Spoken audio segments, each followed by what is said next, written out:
because I didn't prepare you that this was even going to be a possibility, availability. But I'm also trying to look on here just so I can find out what, so I can also talk to you.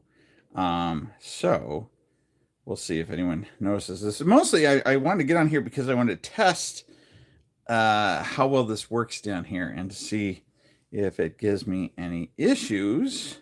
Because typically down here, I'm kind of shielded by a lot of things. It's almost like I'm in my own private fallout shelter, I guess you could say, because it's got a lot of stone and things like that. So usually when I have live streamed in the past, I had to do it using. Oh, look, there I am. I can see where I am. I have live streamed in the past.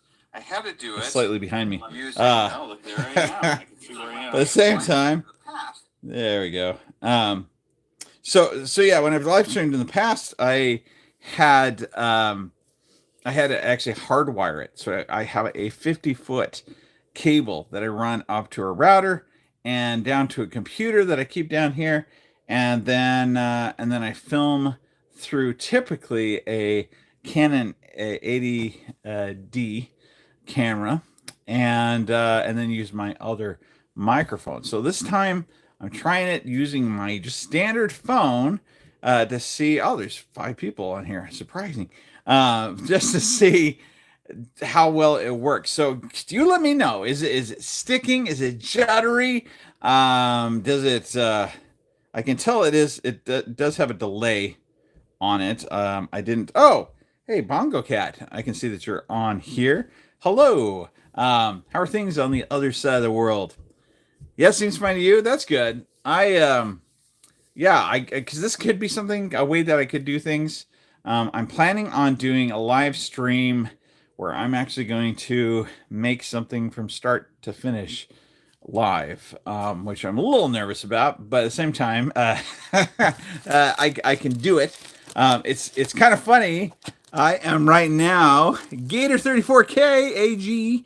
When's the next update for the Pip-boy? Actually, I have some stuff that I have already edited. I sent it originally over to Chris to check out, and he's like, can you do a couple other things with it just so we make sure that people don't if you're asking about that Pip-boy, so the newer the 3000 is that one I do have some updates on, and new videos are coming out. As far as the 2000, that one that's running right behind me right there, there's a reason why I've taken so long with that. There's 3 reasons. I just randomly said 3, but let's see if I come up with 3. The first reason was that when I originally made this, I mean, keep in mind that's 6 years ago. It's 6 years old now, so it's a lot of things have changed technology-wise, everything else. Now people are able to do some things. I still don't feel like it's to the level that is, because naturally part of the reason why I use that, and I didn't wait around for the 0 to come out or to see what I could do with that, is because it's still going to be more powerful, naturally, because you got, higher processing and things like that. That's the benefit of using a smartphone, is that it's a lot more stuff in a lot tighter space because it was made just for that. Whereas the problem with, a lot of our other options is that they are made open source for you to be able to do things, and they have everything on board for you to add different things. But on the same time, you don't need all that, or you need a little bit more in some areas. So, you almost have to design your own board for it, and which would be great. But on the flip side, I was also trying to make something back then, and still now. I still try. I'm really going to be making a lot of things that I know that everyone can do. These in the upcoming months. At the same time, I want to make sure it was something that was easy for people to do, generally speaking. The biggest issue with the 2000 was that shell, because I did have to modify the shell a little bit. But I didn't want to teach people to do it the way I did it, which was I literally used a heat gun and I had to mold it to a certain extent. I wanted to give an actual, like an STL file or something that you could just print if you wanted to print it, if you had the ability to print. And then when I was talking to Chris, I don't know if it was on one of our trips that we did together, I think. He said he'd actually be willing to just give me those files, the actual files that they used, and then I can modify that to fit it. So then you'd have these files that for that Pip-boy would be the exact files, exact fit, and then you could print it off. So that's still what I plan to do. I've just kind of been busy. I had a lot of plans, as I always do, and then other things come along, exciting things. It's funny because let's see here. Love your 3000 Mark V. Oh, good. Hoping for a new update for it. There are some very cool things that are coming for that. And so there's some stuff I can't. I mean, Chris is a friend of mine. I if he asks me not to talk about something, I won't talk about it in detail. But I can tell you what he's willing to share as well. So I mean, those updates are coming, and they're beyond what you could expect, is what I could say. The reason why it takes them a little bit longer with it coming out, or if you're wondering, well, why?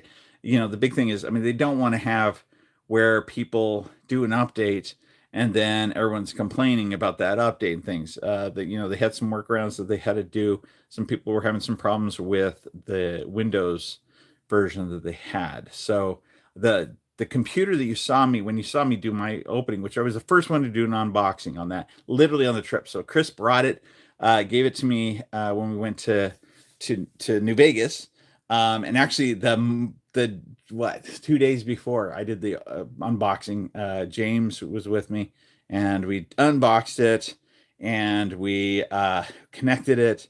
We did the update because he wanted to show how to do the update. My laptop that I used in that video, though, had I didn't want to do it, but I kind of gave in and I updated my Windows. So, Windows 11. And then my other computer, my main computer that I use, all my other computers, I kept Windows 10 because that's what I prefer. There's so many problems I've had, the things I can't do because of this. This is one issue I have run into. There's some things I can't do with my laptop because it's not stable. And then on the flip side, I can't do with Windows 10 because because it relies on things that are tied to Windows 11. And so I think even when I ran, actually, when I played played Fallout 76, and I played it on my laptop, I had to use my laptop. Usually I'd play it on my other computer. My other computer can't run it for some reason, and the reason was mostly Windows, the version of Windows I have, which was the 64. I don't know. It's so strange. So anyway, that's why I'm starting to lose track of what I was even starting to talk about. Let's see here. Yeah, so I did. I've regretted installing Windows 11 to a certain extent, but on the flip side, I can't do some things without having at least one computer that has it. So what they found out, though, was that Windows 11 does it fine. Windows 10, a lot of users weren't able to do the updates because it has to do with the way that it runs your browser, because it's reliant on an aspect of certain browsers and how they save things and stuff. And so the issue was you also had to connect to that same computer with that browser, with those, with the browser history or something. And so yeah, it was just kind of there's a little bit of stuff that they had to work out and to get fixed first before they went doing the big update, which kind of changes the thing completely and totally. And I can't tell you everything about it, but I mean, he basically told you everything if you saw the live stream I did from New Vegas or from Good Springs, you probably heard him say all the stuff that thing is going to be able to do. I have both of mine over here, sitting here. Let's see here. What else did I do with them? I played games with them. Did you guys see that? Trying to keep Windows 10. Oh, really? Are you? I do too. I want to keep it as long as I can. I've also thought about doing like partitioning and then running both versions of Windows, or even having one thing I used to do in the past is if you have, they tell you that you shouldn't do this and that it shouldn't work, and yet I've never had it not work. If you take the hard drive of a computer where you've set up Windows 10 and where you installed already the games or whatever it is that you're doing with it, and then you put it into another computer that runs Windows 11, uh, and you're running it, when you access it, you're accessing it on that hard drive. I've had where everything works fine. I can run stuff that I can't install, and that's because it's seeing the paths and it's seeing that everything's there, and it just runs it as if it was, Windows 11 or Windows 10. And so I have 2 disks that are inside my computer upstairs right now that are even running. Technically, they're running like Windows 95. And the reason is because that's also where I had saved everything. So they're just storage, but also they have everything from that Windows version on them, as well as the old games and things that now I couldn't run it all. And they work great, works fine. So I don't know. So tell me about that, how that works. But at any rate, you did see how we played Fallout with it. Yeah, so I did. I connected the Pip-boys. I played a whole bunch of games. The best games that you can control using your Pip-boy are kind of your old, like 80s arcade games. So like Pac-Man, things like that. Marvel Madness was great and stuff. I tried to play Mario and stuff. Didn't work as well. And then I tried to play both Fallout 4 and Fallout 76. The thing about Fallout 76 was, a background on that whole video, I hadn't played for a while, and I forgot, because I started from the beginning. I forgot how involved and how much you had to do just to get out of the stupid vault. And so, I mean, if you saw what I was doing, imagine doing that for the entire section of trying to get out of the vault. And I did, and I got it all saved. Colonel Mustard. Pip-boy's not able to update. That would be the first thing to check, is if it's due to your Windows version or due to the browser. Safari does it pretty good. The Chrome browser seemed to work pretty well. Opera works. I'm trying to remember. Firefox, is that the one that can't do it? Anyway, I don't know. Anyway, there are some browsers that don't seem to work well with it, or didn't before. They also have some other options for how to install that they're going to be putting on the website, and I think you can also just contact them. They'll also just send you an actual disk. I mean, it's full blown. Like, they invest in the shipping, they invest in for free. Those guys, I don't know what they are thinking, because their profit margin has to be the tightest ever. They add things to the point that they can't make much from it, and then they always give out a bunch of stuff afterwards. It's crazy. So, but at any rate, yeah, a huge fan and appreciate what you do. Well, thanks, Ninja Chicken 555, Ninja Chickens 555. Yeah. So let's hear. I did that. I controlled the games. I also disassembled one. Now, you remember with the disassembly video, I took it apart and I got it stuck and couldn't figure out why. And that's not going to be true for everybody. It was true for me on both my Pip-boys. And I called, or Chris watched the video, and he said, well, can you try it again? And I'll send you this video that we made for replacing the screen.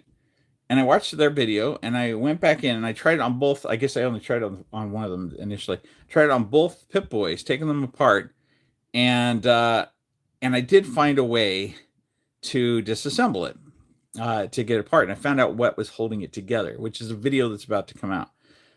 So if you get in there and it's stuck, then, and you're like, I don't know how to do this without possibly breaking the board, don't do that. I do have a video that's coming out that shows how to do it, but I made a video first time around showing how to get it out.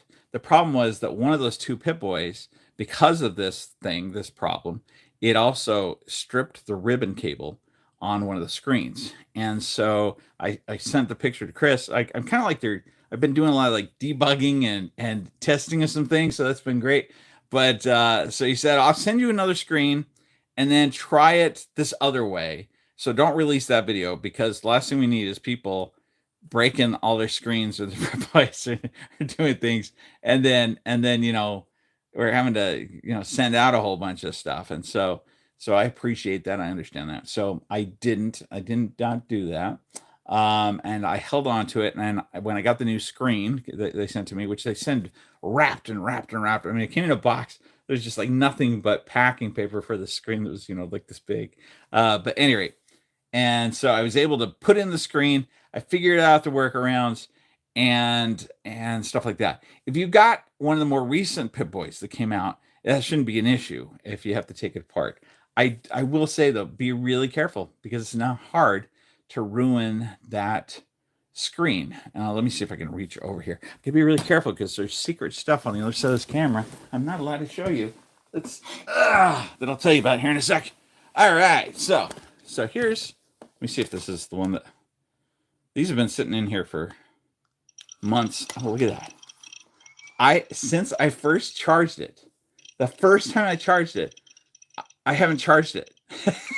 And it still is turning on. I don't know how much battery is on it still. But at the same time, anyway. So yeah, that's my Pip-boy. But the problem is this. So on the inside, this is fully circular, the thing that's holding that.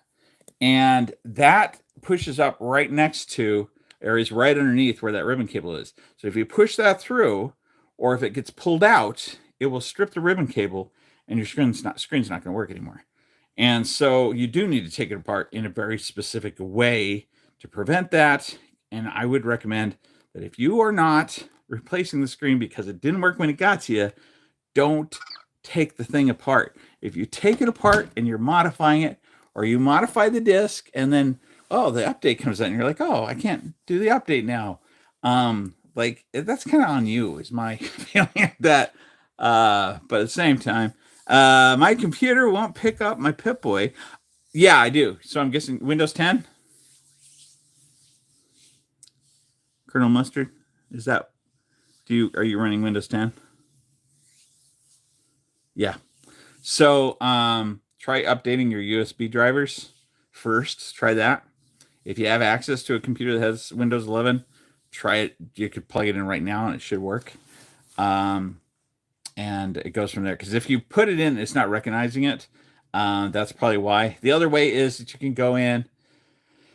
I'm picturing this inside my head.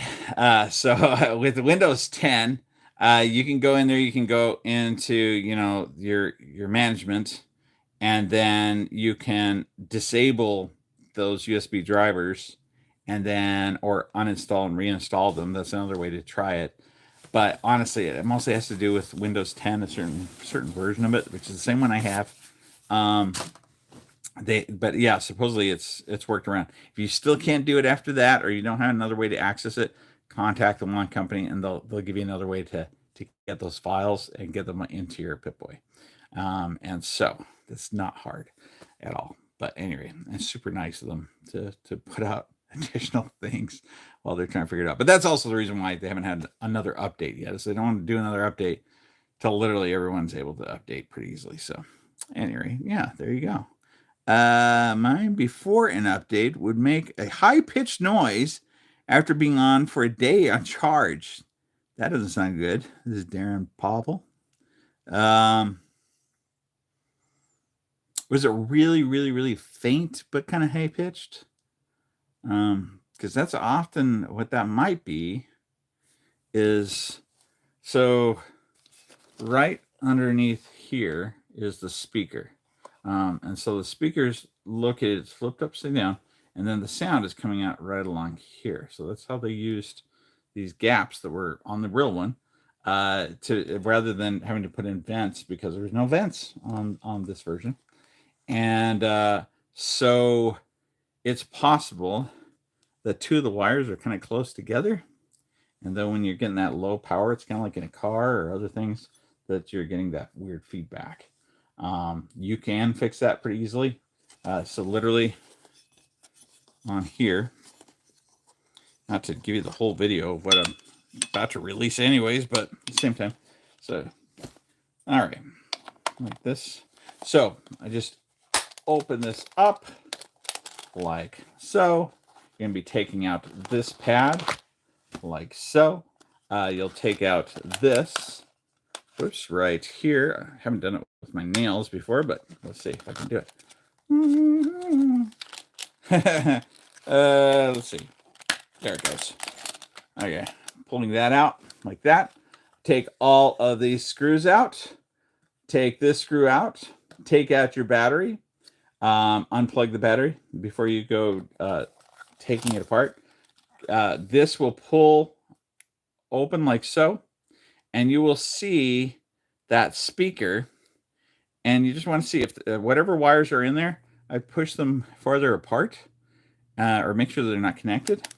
Another thing you can do is put a little bit of electrical tape on them just to add a little additional buffer and see if that does it. That would be my guess, is that you're getting feedback from your power to the speaker, but that's just a guess. It's an educated guess. I don't know. It's all good. Hey, Geek Fix from JRK. Hi. And so yeah, let's see here. What else can I tell you about that? So that's, I mean, once when they are ready to do the big update, and I can go through and show you the home interface and the community interface, all that stuff, I will. But in the meantime, I will have that one video coming out right away, actually. I kind of refilmed part of it so that, like I said, people won't end up breaking their Pip-boys worse.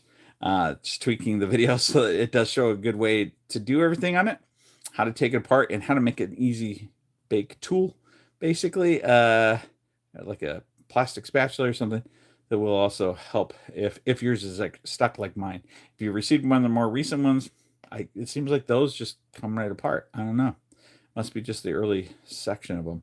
What else can I tell you about? Let's see here. So that's that. I also have, if you follow the fanhome stuff at all, Grand Victory of the Empire. Salutations. Hope you are doing well. Grand Victory of the Empire. Did you used to have a different name, Grand Victory of the Empire? I'm just curious. JRK. Let's see here. Hopefully my Pip-boy comes in so I can update it and hopefully find some use for it besides display. I think you will. It's funny, so when we went to Good Springs, we were also for the same reason. We were the first ones to have those Pip-boys. There is one that we also took to Good Springs that Chris went out of his way to get Lucy, the actor for Lucy, to sign, and they auctioned it off for charity, and that was pretty cool. What else? There was something else that was signed and things that was out there. But at any rate, I did at one point. It was Red Skull. Oh yeah, Red Skull. Okay, that's cool. Yeah, that's a good name. Any rate, yeah, so we were some of the first ones to be out there, so I haven't been able to see. I'm sure when you go to cons now and when you go and you see people walking around with their Pip-boys, you're going to see a whole bunch of those because that's what people bought. And I will say, for a con, for when I was around at Good Springs, having worn all the other Pip-boys, it's the easiest one to wear. I mean, I think people underestimated. I underestimated the size. It really is much smaller. And even though this whole front piece is nothing but metal, it's fairly light, and it does quite a few things. And the battery lasts quite a long time. Like I said, I mean, I haven't even recharged this, and I think this is the one I used out there in Good Springs. In fact, I wore it all day, and I've taken it apart twice and all that stuff. So I don't know. Yeah, much lighter. Even my 2000. My 2000 is heavy. It's heavier than my 3000 Mark IV, which you might have seen the challenge. Chris and I also did a challenge. We went to IGN Live, and because he had one of the early releases of it, one of the ones that he flew all the way to China before flying out there, and so he had one on him. And I happened to have brought my 3000 because I figured it was easier to get on the plane. If you've seen my videos where I've traveled, and now I've traveled quite a bit with Pip-boys, I can tell you they're not easy to travel with. Oh, the other thing, so I also had this, this is a big deal for me right now. Whoops, what's going on here? Oh, I think it literally just died. That's pretty good. The screen went white and then it turned off. So, yep, there you go. This is if you can hear it. Oh, this is also battery's almost dead. This is my working Nuka Cola zapper, and which we just used for a video that is coming out that is tied in with Bethesda. Xbox asked us to make a special video for something very special that's coming out. I have all the things tied to it sitting right behind this camera, and I can't show you. So stay tuned. In March, something big is coming out. I will tell you, though, another thing to be aware of is that there is things I can tell you about. IGN is releasing a flip coin, and with a link that I will be providing. I'm hoping to put it up today. So if you check out our community section, or if you're subscribed, you'll get it. They're giving a special discount just to like us. And it's, let's see here, you get 20% off of any hoodie, Fallout hoodie. And then the other thing was you can get in here. Let's see here. Kelly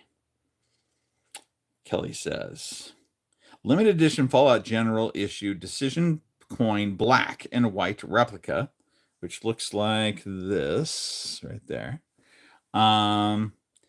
And so the price is $14.99, but there's only 9,995 made, which it literally says at the top of the packaging too. So yours is essentially numbered. And and it's a pre-order item. And so there's a promo opportunity that they're giving to us. And it looks like it is 20. Wait. Let me see. Next steps. 20% off. Yeah. Using our link. I think. Double check that later when I put it in. But at any rate, so yeah, that's something else that's coming out that I can tell you about. But that I worked hard this year to try and get deals with IGN. Let's see here, we're tied in now with IGN, Bethesda, Xbox, Raycon. Raycon has a page for us. If you want to buy some Raycon earbuds or anything that they sell, they have a special page that is just for you, your Geek Fix audience. Who else? Got FanHome. Got I think that's about it. Trying to work with Sony to try to have special access to some people that would be a big deal for me to be able to meet or interview, because we worked with Sony quite a bit this past couple of years, thanks to Vince, because he's the one that really got that going. What else can I tell you? Yeah, so there's a big thing that's going to be happening that makes us part of the Fallout universe and things and kind of canon, which is coming out in March. And then we have also the movie. I am still working on the movie. It will take me a little while to do it. I mean, we're doing it well. If you submitted, I've only had 2 submissions so far. One of them I had to film myself. 2 submissions of people doing the opening door bit for the movie. I am going to be doing some more travel for that also to film it. So far we've filmed in a graveyard. We filmed in a special neighborhood that is crazy looking. Cool. Bongo Cat says, can't wait to see the movie. Me either. I have whole scenes that are pretty much done at this point. With the scenes that are in the neighborhood, which I wasn't going to release anything originally. I wasn't going to let anyone see any of it, so it would be just 100% a surprise. But because I kind of need to get people excited about it, and also to get some of the people like Bethesda and stuff involved, I had to cut some stuff together, and I decided to go ahead and share a couple of shots and scenes, just clips, but still. So you might have seen, for example, I'm walking through the neighborhood. You can see that it looks like a full blown flea, full size, that I'm walking past. There's a Mr. Handy that is mowing the lawn. I built a lawnmower, a Fallout themed lawnmower that looks like with this run by that has a it has a gosh, what does it have in it? I think it uses the Fallout fleas um power source. I can't remember though. But at any rate, so yeah, I've got really detailed things that are done in it and that make it look cool and very real. A lot of practical effects. Then I'm also having to do a lot of digital stuff, which isn't so much effects wise as much as cleanup. So, for example, in that neighborhood, there's a back of a Walmart that's behind the neighborhood, and I didn't want that, so I'm having to go back and digitally we're taking out the Walmart. There's a truck, there's a car that got stuck inside of it that goes by at one point in time. I have no ability to go back to the neighborhood and film again, even though it's right near me. So, at any rate, so for that reason, uh, yeah, mic drop. Yeah, so for that reason, I don't know. I don't know what. I don't know what else I'm going to be having to do to make this whole thing happen. I also have a couple of well-known people, as far as actors go, that are going to have real small parts in it, but should be awesome. And are costing me a bit. This is not cheap for me. I keep getting told I should do a GoFundMe for it, but no, it's okay. I I'm fine with making it happen.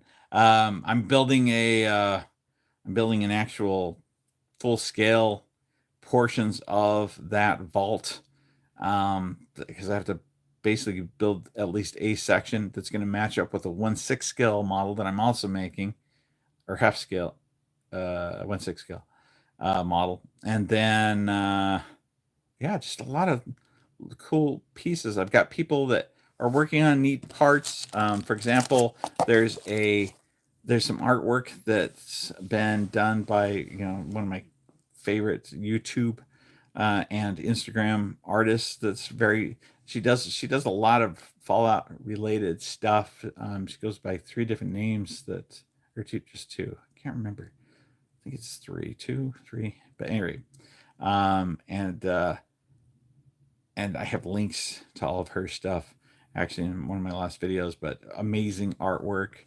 I've got people that did music for it, that I had to pay for and contracted it, but the music for this is unbelievable. This is kind of I mean, I don't know. Do you want to know about the movie? Do you want me to? I don't want to give away the whole plot, but at the same time, it's dark. It starts out very happy. It's very upbeat. This is all pre-war, or it starts pre-war, and so it's kind of like Fallout 4 in that way. Like we start out at that time, that literal time, actually, at the beginning of the game, and so or a couple days before, and so that's where it starts off with me as the representative going door to door selling these vault spaces, and then. And then and then eventually I do wind up in the vault, and there's a whole thing behind it, but it gets very dark, and I do some really bad things to get there, and so it has kind of a noir look to it, music theme wise. It has some upbeat kind of 50 stuff that seems pretty typical Fallout, but then there's a lot of the sound. The sounds I said that I wanted to replicate, basically. I like the show Severance, if you've seen that. I like the music that they use in that. I also said I kind of wanted something that sounded like 1950s, 1960s spy movies kind of thing, and they did an awesome job of it. So I mean, it has amazing music. The filming has been really looks great. Of course, the mistake I made was initially I was like, hey, I'm going to film at 8K because I can. And that way too, I can zoom in more and I can do more editing and it'll be better. And I don't recommend it for so many reasons now, because what happens when you film in 8K, a few things happen. One is your frame rate gets weird. So when you downgrade it, it doesn't look quite right and it can get juddery and stuff. The next one is that it uses a lot of processing power. And so I'm out in the heat. We started filming this during the summer. And so it was hot outside. And I'm out there filming that neighborhood. And between the heat outside and then the heat of the phone itself, we could only film for like minutes before it would start to overheat and it would be like, it would stop filming and it would be like, you need to turn me off kind of thing. so, so yeah, at any rate. Oh, speaking about the music, any update on the song for the alarm on the Pip-boy? I know everything there is to know about that. The tricky part is I can't tell you too much about it. It's a silly situation where one company isn't allowed to either. But they one way or another, what Chris said is either A, they're going to use that music on another project, or B, they'll they hope that eventually Bethesda will let them use it. It's one of those two. I don't know. So, at any rate, it was just a weird situation. But anyway, I can't tell you anything much more about it than that. So they had to take it off of the phone, or they had to take it off the Pip-boy. One of my Pip-boys I didn't update because it's the one that I plan to give away. Oh yeah, or not really give away. I guess there is one more video that's going to happen with that Pip-boy. So the one that I purchased myself, I wanted to keep the one that Chris gave me because I take that more as a personal, like, I feel pretty cool about that. So first one that somebody outside of the one company had, it's, I don't know. It has a lot of meaning to me. It's from my friend. So yeah, I'm keeping that one. When I got my one that I had purchased, I pre-ordered, which I pre-ordered the very beginning. So I was also one of the first people to get it that way. It arrived in the mail. But the thing I still plan to do with that is I have all my scans, I have all my pictures from when we had the Lucy prop when we went to see Adam Savage. So the whole story there was, in case you guys didn't know, I don't know how much you know about Grand Victory of the Empire. Oh yeah, okay. I did listen. Oh, you like the sign? It is good, and it still works. I mean, if you don't update it, oh well, yeah. If you don't update it after you did that update to get it, then you probably still have it. But at any rate, um, but yeah. So I do plan to release video where I'm going to go through putting all the patina and everything on exactly where it is on the film used prop. There's only one, by the way, that each person had. So I should say that's not technically true. There's only one working one that each person had, because they also had dummy props for stunts and stuff like that. But Lucy's prop, yeah, I know exactly what's supposed to look like where, and I'm going to go through and make that one look exactly like hers as best I can. And I might also do a couple other things with it, and then I'm going to sell it. And that's how I plan to start making money for the film and other projects. Is I'm going to start selling a lot of stuff that I make. I did give away some things. I don't know, Mr. Jacinko sees this or not, but I have one of these that technically I wanted to give to him in New Vegas, but I couldn't bring two out because I didn't have much space in my luggage, and I've got the parts that go inside of it to make that work. So I'm sending that out to you as soon as I can find where I put the parts to make it work, like it does for me. So anyway, so that's still on its way. So I mean, there's some stuff that I have given away. If you did come to the event, hopefully you got something if you ran into me. But at any rate, and then Bethesda's also wanting me to do some giveaways. which is funny because they're like, yeah, we'll give you stuff to give away, which is nice and all, but shipping isn't free. So I don't know if you notice this or not, but I don't put in as many ads as I should. I also don't. That last video that I made of Indiana Jones was totally not monetized. It wasn't sponsored in the end, even though it was supposed to be. A lot of things. So I mean, like a lot of effort went into those things, but I don't get a lot back from so. But I'll try to set aside some money so I can ship some things in case people want to win them and or get them. I don't know what we're gonna do, but anyway, so I'll be able to give away some things, or maybe in person, because I'm also going to be doing some traveling this year, and I'm going to let you know where I travel to. It was fun to meet a lot of people this last year. I also drove to people's places and met people. And got to see some really cool things that they're working on and things. So it was a really cool year last year. Like I said, I did go out and see Adam Savage. I'm gonna edit that video so you can actually see that trip because I had to do a lot to get there. It was a messed up. Why in the world? I live in Nebraska. So yeah, that's why in the world do I live in Nebraska. Why in the world do you have to fly out at 4 o'clock in the morning? First off, but then they won't fly you to San Francisco. The closest they can fly is San Jose. And so, because of the weird times of the flights, because I also had to drive to the airport where I'd be flying out of, all that stuff, it took me 5 days to get someplace that should take me one. So it's a big fight, and I traveled in every form of transportation. I drove, I took a train, I took a, I took a plane. It was crazy. So yeah, I did about everything you could do to get around. So anyway, yeah. So that's something that I'll eventually release and show you. But okay, so Darren, I saw that you'd had a. Let me make sure I'm caught up here. Do you think you'll add? Oh, okay. I saw this. Okay. All right. Here we go. I'm going back. So Yoinker,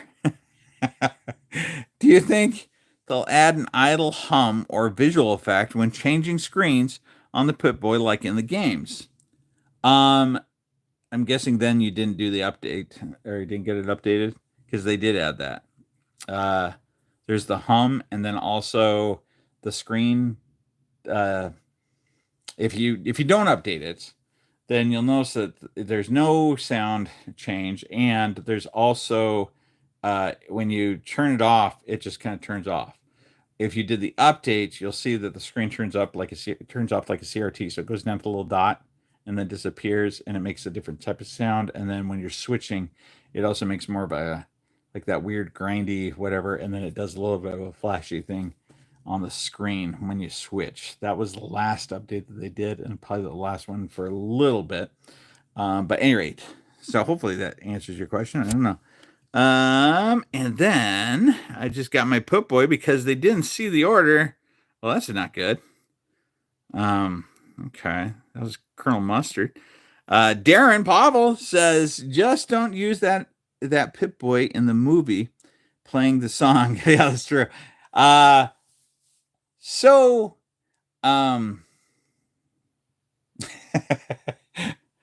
gotta decide if I want to tell you this or not. Well, I can tell you this in the movie because again, so we're starting before I even get into the vault. That this isn't, I had to really when I gave the instructions about how to film yourself. If you do want to be in this movie, remember we're talking pre-war, so don't dress up in your wasteland outfits with your weaponry and your stuff, steampunking it, because this is supposed to be like in the TV show, like in Fallout 4, the beginning of Fallout 4, kind of more of a 1950s look that you're looking at, with the additional, retro sci-fi stuff going on. And so the robots are still all there. And the Mr. Handy, in fact, is pretty amazing that we have in this. We also have a bot in the scene in the cafe scene. There's, like I said, there is a flea. There's a Nuka Cola truck. There is stuff like that. But near the end of this movie, I don't know how to tell you without kind of revealing something. Basically, there's a reason why every Pip-boy is shown, even the experimental one is in there, which I had also in one of our other Pip-boy videos. Nobody seemed to notice it, but the gigantic thing sitting across, and I'm actually in the environment in the institute. But on the flip side, so we have every Pip-boy, everyone that you've ever known is shown in real life form. A lot of the weapons are shown in this really awesome reveal. And the thing about the movie is it will answer and fill in some gaps for you and confirm some things lore wise that will make sense. It also explains it also explains something about the representatives. So that there's basically 3 levels on one of those levels. And so anyway, so I'm the door-to-door kind of guy that's basically handing out the vaults, whereas there's the people that are the phone people who sell to people who are actually interested. And then you got the people that are representatives that basically help with concierge kind of things for the rich, the people and the people that are in charge of everything, their vaults. So I don't know, I can't tell you more than that. But at the same time, you'll get to see all my props plus some other people's props that they gave to me or donated to me or let me at least film.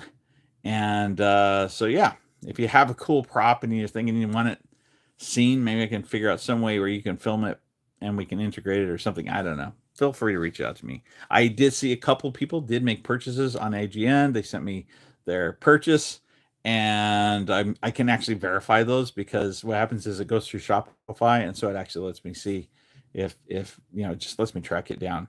So it's not that you can't make a purchase; it's without me seeing it. But on the flip side, I know that you specifically want to get production rights, and I will give you that. So I'll put you in the credits. And the credits for the movie look awesome too. But anyway, enough about the movie. I wasn't planning on talking so much about the singing movie. Let's see here. The Jones video was so impressive. Well, thank you. I wish more people watched it. It's hard too. So, basically, I had people from Bethesda and Xbox that originally were like, yeah, that sounds great. Let's do this and go forward with it. And we'll try and get you connected with things. We'll get you the globe and stuff so you can show it early. It's not that I want stuff for free. It's that I need it early to be able to film it, beforehand, because by the time people get it, that it's too late. And so that's where they kind of eventually, it was because of Disney that I ended up not being able to basically have that support from them. And so I had to, so I ordered it to be able to get that was the other thing, is that I also wanted early access to the game so I can get it recorded and edit it. I wanted that video to come out before the Globe one that you saw that came out. And I couldn't because of so many things that happened. And because I didn't know until that weekend before. So I got 3-day early access because I bought the Globe. So it gave me 3-day early access, was part of my reason for doing it too. I'll just log in that first day. I'll quickly record. I'll get it into the video. Done. Easy peasy. And then I get it. And I'm like, okay, this is going to work out.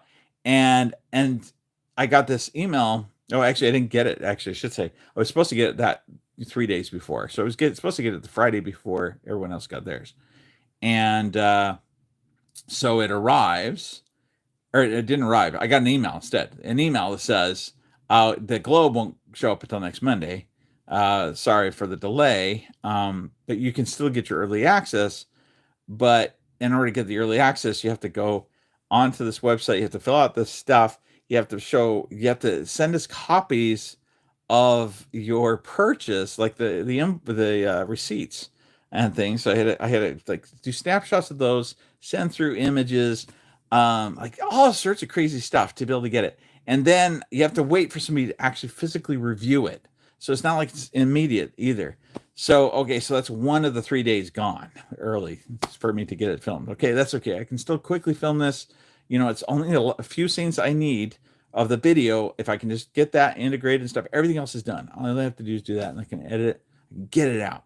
And then I the next day it get access. I'm all excited. I get it set up, and then you see it in the video.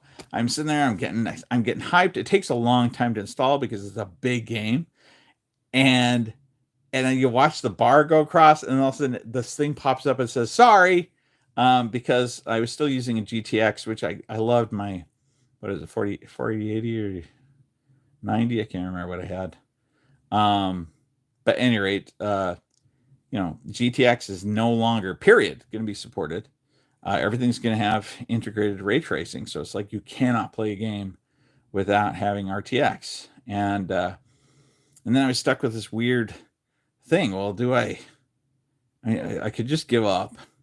I did the one thing that Bethesda were able to do is give me access to media. So they have kind of like a media package that for people that have registered with them that are working with them, you can log into this portal and you can access these videos and you can freely use the videos. And I don't want to like fake it, because I want to actually play. That was the whole point. I want to play and see if I can use my skills to make this stuff happen. And then when I logged, then when it didn't work, I decided I had to make the decision pretty quickly. Am I gonna go and buy an RTX video card just for this today? And so I decided to go ahead and do it. So I had to drive to another town because we don't have like Best Buy or anything where I live.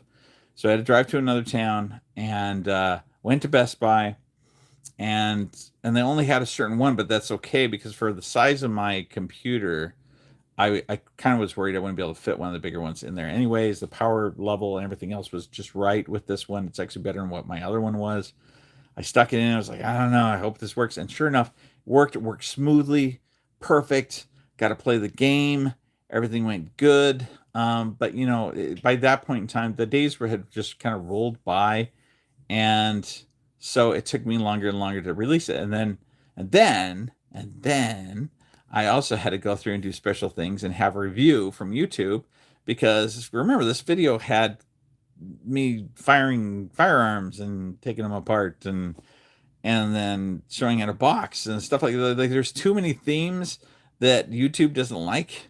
And so in order to make sure they didn't completely suppress the video, I had to do that. I think we've got about 3,000 views on that video. And it kind of and the way it looks to me is they finally suppressed it. And so unless you know about it, or unless it comes from somebody else, nobody's going to watch it. But I did a lot for that video, including building a set. Speaking of set building, I've been doing a lot of set building. Did you see the intro to the Indiana Jones? I mean, it looks like Indiana Jones, Raiders of the Lost Ark. It's actually just called Raiders of the Lost Ark. I have the whole what do you call it? Altar. I have the altar that I built. I also had to do a bunch of things with the ground. I had to buy tons and tons of moss. I had to buy tons and tons of this foam stuff that I then cut down and made look like different things. So a lot of what you see is actually there, and you see it, me interacting with it and doing things with it. And then the rest of it is green screen behind that. And then, and I had so much dirt and sand and stuff, and I refilmed things multiple times. So the hat gets more and more dirty as you watch it, because I would put all the dirt on the hat. So when I would jump down, it looked as if there was stuff hitting the hat and falling down as well as around me and things. So, I mean, there's all of that. The plane scene, I mean, it was pretty involved, everything about that video. and I traveled. I went to Austin, Texas. I was originally supposed to work with some kind of famous people too, big time boxer people that are related to Mike Tyson, and his gym. I was supposed to go there. That fell through. Um, Jacques the Whipper, he was all in, and then emailed me later on and said, I'm sorry, I've got too many things going on." And so I was really disappointed by that initially. But then, oh yeah, and also the stuntman for Indiana Jones, it was in all of them and some of his other movies actually. He's now a director as well. He's working on Lord of the Rings, and so he dropped out. I actually had him kind of involved in one of my other videos where I jumped off the stratosphere. But anyway, so I mean, like I thought, this isn't gonna be that impressive. And then I go to Texas and I meet these guys that are the funniest characters, and just these people spent time with me, a lot of time with me for free, um and and had fun and things. I made actual friends, in Austin and in Las Vegas. The same thing with the gun range when we went there. I mean, they had us. We shot that gun. I was told that typically they charge $25 a bullet, and they just let us do it. He let me shoot his own firearm, didn't charge me anything for that. And they put us in the VIP lounge, which is where movie stars and rappers and stuff. If you go online, you'll see, and you look up that place, 360. It's the range, 360. I think it's the range 360. I might be saying it wrong, or 40. I don't know. At any rate, so yeah, they did stuff. It was a very cool video. If you haven't seen it yet, please, please, please check it out. Please leave a comment on it, things like that. But anyway, I got really distracted. Come to Iceland. Is that where you live? Darren Pavel. Plenty of snow for the movie Nuclear Winter. Yeah, that's probably true, right? Okay. I think Iceland's beautiful, actually. Bongo Cat. Let's see here. This is Connor. Hey, Connor. I didn't even talk to you yet. You can also add your name to your Pip-boy when you do the update. That's true. Yeah, so it lets you do all the personalization after you update it, which is why I didn't update the one that I'm going to sell. Is because I didn't want to have some things already in there. So, yeah, this will let you personalize it to you, not to me, which is good. I've noticed that I've yet to do another update since it came out. Oh, yep. We kind of covered that a little bit, so that will happen. They're just kind of waiting for all the update stuff to kind of be fixed, so that way when people go to update, it just runs smoothly and everyone's able to do it. Be great for that. My house is almost. Oh yeah, you have a 1950s, 60s. Totally. I'm gonna release more instructions on how to film yourself to be in the movie. It's real simple. I mean, basically, you're opening up your front door to the camera, happy. Then you do this kind of like irritated look with your face, and you close the door. That's simple. It's that short. It has to be actually kind of short. It does have to be in 4K. So far the ones I've received, perfect, quality. But like I said, there's only been two. At the same time, I need more. If I can't, then I might have to just leave out that other angle. I just thought it'd be fun to involve people that are actually tied to our channel and give you credits for it too. So I do need also the name that you'd go by. This will be also featured on Amazon, and so that also means you'll also have an IMDb. So yeah, if you wanted that, if you want to do that, that's my plan. And there are some big people that are going to be in this show. So I've also been working with. Yeah, I also have some of my friends. Some I'm not supposed to share the information about, but others, I've actually been. Nikki Tunnel Snakes Full is somebody she's awesome. She's got to spend time with her and with her husband Charlie. They are awesome people, and I've actually asked both of them because I think there's a great spot I'd like him to be in. The tricky part is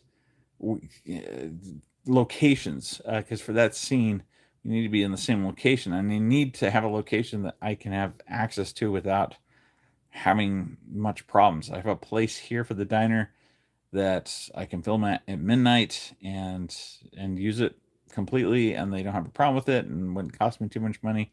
So originally I was thinking, maybe we could film it in Las Vegas, and we can meet up in Las Vegas and do it. I don't know. I don't know, but still might happen. I have to go back to LA a couple times this year, so maybe when I go to LA, if there's anything hopefully still left when I go out there. It seems like every time I travel to California, there's always fires. When I lived in California, we didn't have many fires. We did have some earthquakes, but I don't know. At any rate, what was I talking about? Oh yeah. So feel free, check out those videos when they come out on how to submit your own videos. I guess it was so eager to get my hands on it, I forgot to update it. Oh, but yeah, Yoinker, feel free to do that. Sealand Sleuts. I've known you now, for 3 years, and I can't say your name right, probably still? I don't know. Experimental Pip-boy, like the one. Yeah, yep, that's what I was talking about earlier. Boy, I'm really catching up. Sorry, I'm really far behind.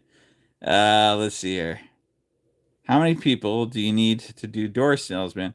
I don't know, because I have enough that I could actually have an almost unlimited amount. The way that the storyline of the editing works, so it might be that they're only seen for a second, but still, it'd be really cool. Hi Darian, and then looks like Jim Brewer. Game Master Bob says, "Bro looks like Jim Brewer." Have you heard me say that before? Yep. I often tell people, because I'll get comments all the time, and they're like, "This guy is drunk or he's stoned." So stoned. I have never drank alcohol. I've never used drugs, but I'm always going to look this way. And so I used to say I'm like Jim Brewer in that way because, yeah, he's kind of got that permanent face sort of thing. At any rate, so what's this channel about? You nerd play. I actually I'm going to be doing more live streaming of games. We are splitting out the. We also have a podcast, which some people have been asking me for a little while now. Well, where's the podcast? Well, we just have a hard time getting together. Is the biggest issue. And we had a big plan. We wanted to get together at the end of the year, kind of summarize the year and get everyone and do something where we live streamed it. It's just tricky to do. As if you know the three of us and where we're from, I mean, we're in 3 different parts of the world. So Spain, the Netherlands, and the United States. And then sometimes we interview people that are in other parts of the world. And so there's that. But we've interviewed some really big people this last year too. We got to interview the prop master from Ghostbusters. We got to interview Paul Sun-Yun Lee. We got to interview from Star Wars, Kim's Convenience. What else was Kim in? Oh, yeah, that's right. Last Airbender last year. So we got to talk to him after that, actually. And so that was pretty fun. We also got to talk to the guys from Sony that made, those two from Sony that made not only Ghostbusters, but then we also had some people that did the special effects for Venom.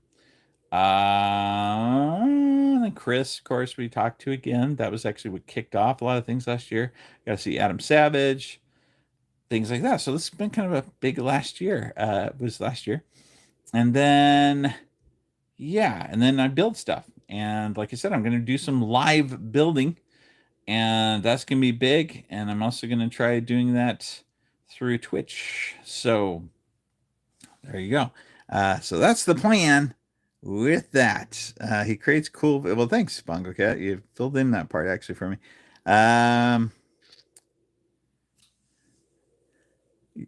Darren says, "Yeah, a liver here, originally from Liverpool." Oh, okay. Oh, you lived there. Originally from Liverpool, England. That's probably a big change to go from Liverpool to Iceland. Although, yeah, I can't imagine what that's like. Let's see here. SLAO says, I got a replacement Pip-boy a few weeks ago, and after updating it, the alarm song wasn't there anymore. I asked them, and apparently there was legal issues regarding song. It it's not really legal issues. Um, how can I say this within what I've been told I can say? It's it's not so much that it's so there's different players. There's Amazon, there's Bethesda, right? So you got two groups that are involved, and this is the show.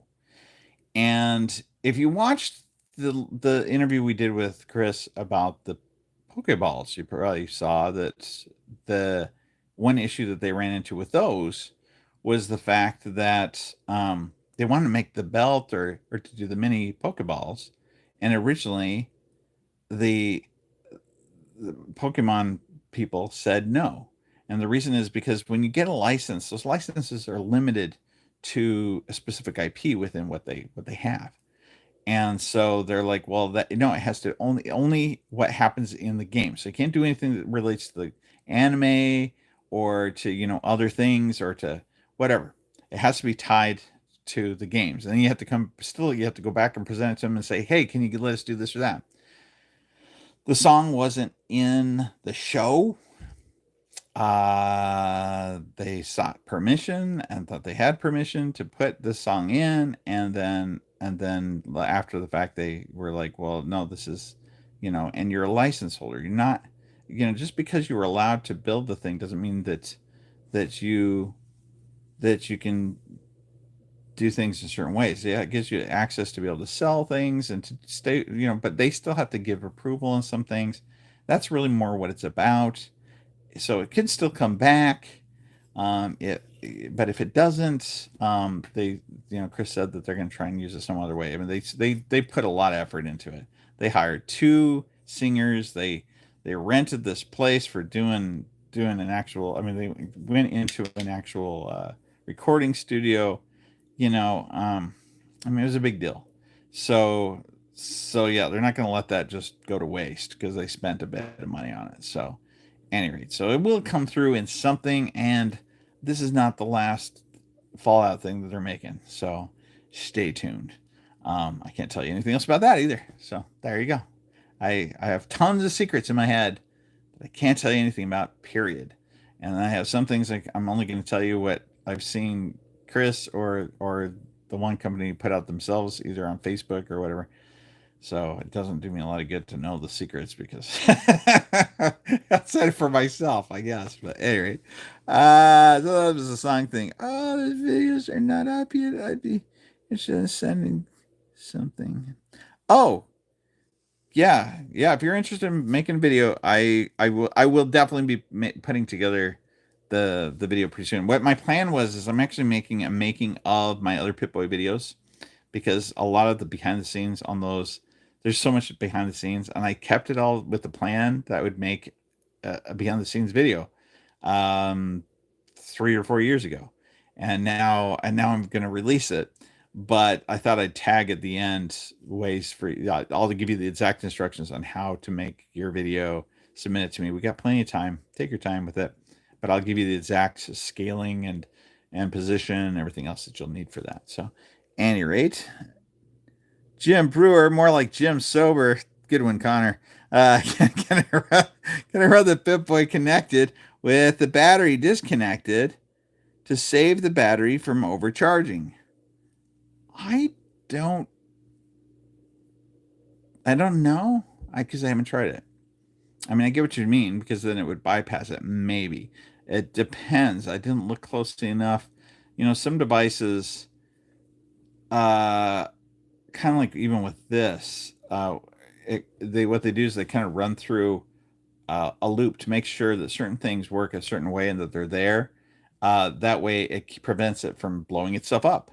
So there's a chance that if it sees that the battery's not there, that it won't let you run it straight from USB because it, because it thinks that there's something wrong with the battery. Um, Another one could be impedance testing, which is something that happens when you're charging like devices. and so that one also might be important. That would possibly also be the way that it kind of almost acts like a resistor or something for when it's connected to the device. So when that impedance turns on, then the way that your phone knows not to take a charge when it's on a charging station because it's full is the same thing that this basically does. And so yeah, so in that way, when it's connected, it's not still sending through the charge the whole time. But anyway, yeah, I don't know. So yeah, I don't know. that's that's that's my guess. I like I said, I was surprised. I've had mine and with one battery, one charge until today, and haven't had any issues. I've been meaning to take these upstairs because I have them down here for that video I'm making.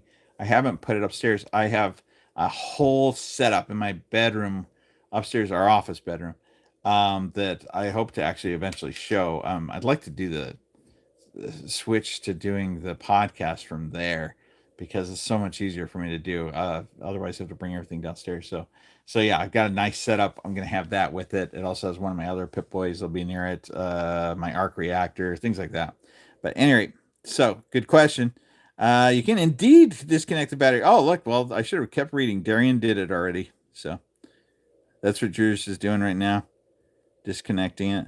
I know that some people had to get new batteries. It's not a hard battery to get. So, but on the flip side, uh, one company will provide it for you.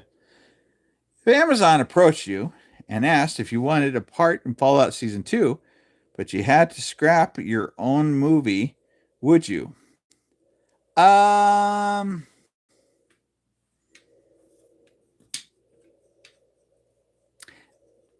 so there's a thing that I'm involved in right now that I kind of talked a little bit about at the beginning. A video that I was asked to do by Bethesda. That will, if they're reviewing my script and the animatic right now, before we can finish the filming of it. But I mean, if it goes through, then um, then the character that I play will be an important part of will be canon and an important part of things from here on out. I mean, like this is a big deal. And the question that we initially had was, well, the problem with the movie is the parts seem too similar as far as I don't know, not really. They, I mean, it's me, right? And there's still like a being at the door situation, and I don't know. So the question was, well, if I had to give up my film to be able to do this other thing, would I do it? I'm not getting paid for this other thing, really. So, I mean, it's mostly the fact that we get exclusivity on the thing that's coming out. So you're going to get to see it through us first. Literally, like I said, it's sitting on the other side of this camera. I can't really tell you more than that.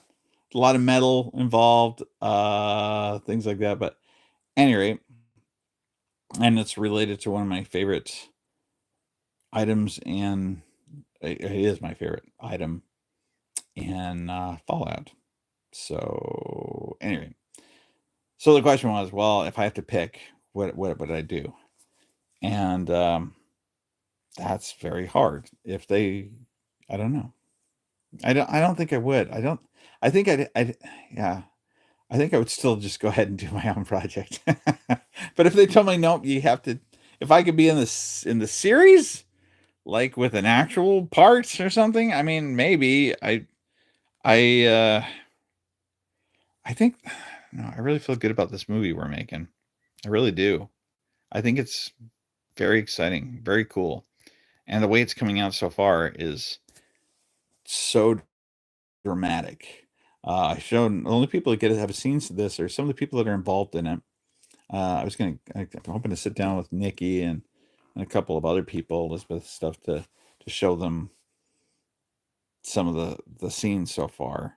But I mean, not many people have seen them. I mean, like these are like pretty cinematic, major production things. And there's a big investment going in behind it. So I don't know. This is what I'll tell you. Oh, that's what I'll tell you. Yeah, it's if it takes me longer than I expected to make it, then that's okay. I just want it to be good. So I don't know. Yeah, that's a good question though. I'd sell my firstborn to be in season 2 personally. Would you, Connor? He's such a slicker. He's not even born yet. That's funny. Let's see here. Bongo Cat says that's crazy.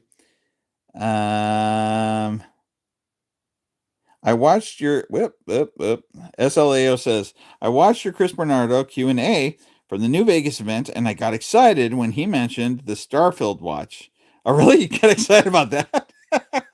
It's unfortunate that they can't update it anymore. Still nice to wear it though. I know, right? Vince hates the fact that the time and date on it, or I should say just the date. The date's not correct for where he lives, so he's in the Netherlands. So he always makes the joke. It's a running gag on here about the organization, the orientation that's supposed to be. You're probably familiar. I guess I haven't talked about this yet. I mean, so are you all aware of James's? So James, that's on our channel that does our podcast with us, traveled with me to Las Vegas and things this last year. He made an app and continues to work on it and has had a lot of support from other people that does amazing things free. It's completely free to download.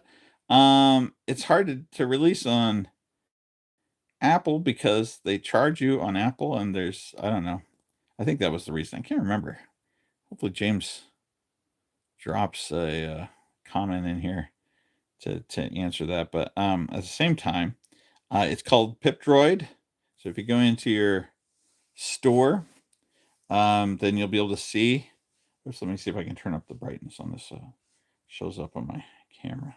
You can also see me in the corner. But so yeah, this is the app right here. And the cool thing about it is it scales to the screen of the phone that you use. It was made primarily for him to use with his. He did this with the BlackBerry, but he did the Esso Breggers approach, which is keeps the whole BlackBerry together. So you slide it up through the bottom. But using Bluetooth and Wi-Fi, you're able to actually use switches and buttons on your Pip-boy to control this app, and he has everything nicely built in. Let me see if I gotta be careful because I'm not sure how well music is allowed on here. This isn't the newest version though either. I'm showing you old stuff. I apologize, James, but still, let me get into the radio, for example. Radio. Yep. Okay. Oops. I've also got myself that's on here that I have to move out of the way because I'm monitoring things. But at the same time, I can go into here. You can click on Galaxy News Radio. Oops. Oh well, this must be the first time I'm doing it on this phone. Oh, I need to turn up the. You can also hear me because. Anyway. And then you can also put on your own custom stuff, which I have. There's a clock on here. Anyway, so it can be displayed like my one is back here. Just leave it on all the time. Yeah. So if you're trying to make a Pip-boy, you don't have a lot of like programming background things. This is a great one. He's also, I know a couple of you out there have given him some input, and there's a possibility that might be able to figure out a little hacky thing for controlling Fallout 4. I don't know. No guarantees on that one. I feel like what he's done has been amazing. This is just a passion project, and the fact that he's done this is so nice. I think we ought to set up you ought to have a setup where at least people can donate because I mean, yeah, then he can have some cash to invest more in this if he wants to, or to to work on his own models and things. But he also has a great channel. He does trips that are amazing. He's really good with his camera. One of the best parts when we were together is he was able to do my settings on my phone so I could get better video. So I'm getting better video now. True, it uses up more of my phone, and it also when I come home, I've used up more terabytes but of storage. But on the flip side, yeah, it's been much nicer. My issue is another thing I need to do is I'm going to sell my cameras that I've been filming with for years, including this Canon 80D, which is still like one of the higher end cameras, but it only films at 1080p, and I need something that can do 4K. So that's the key, and I don't want to use a phone because I've tried doing it with my phone, and it's not that great, I don't think. So I do want just a nice camera. I think that's a good investment. So that's something else I'm going to be doing pretty soon. Any rate, yeah. Let's see here. Let's see here. What do you have behind the camera? Yep. Wait till March. You'll find out. Yeah, it's exciting. So exciting. It really is. It's pretty cool. Yeah, I can't tell you more.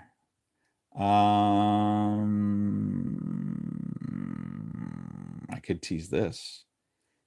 I think. Should we tease a little something?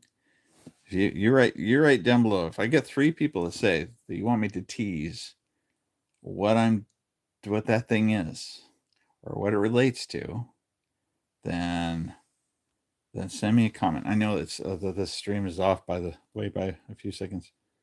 So let's see. Oh, tease it. There it is. Then I got do it. I need one more comment. Teaser. Oh, well, there's several people. Okay. All right. You're ready? Hang on. Ready? You ready? And now you've been teased. So that's all I can tell you is Bethesda has something related to that. And malt teasers. Okay. That's like a dog. But at any rate, yeah.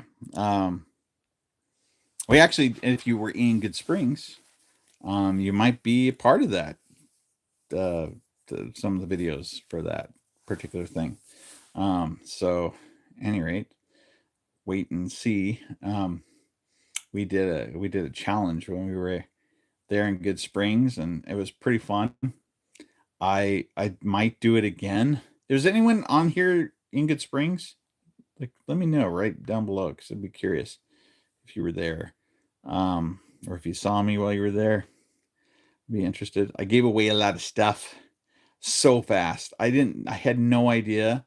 We were able to hang out also with some friends, Mrs. Fallout and Mr. Fallout, briefly with Nikki Tunnel Snakes Full, with what's his name that made the nuka breaking episodes.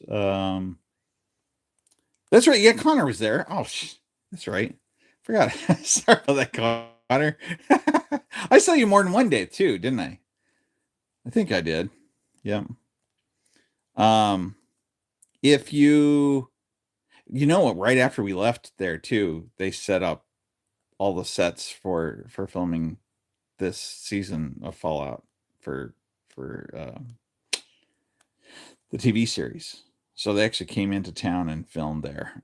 So they actually went to the actual sites to get some stuff, even though they contracted with California to do all the studio work out there in California, and I think some of the scenes that they're doing outside. But they did get there. They did go and get some of the stuff there in Good Springs. So,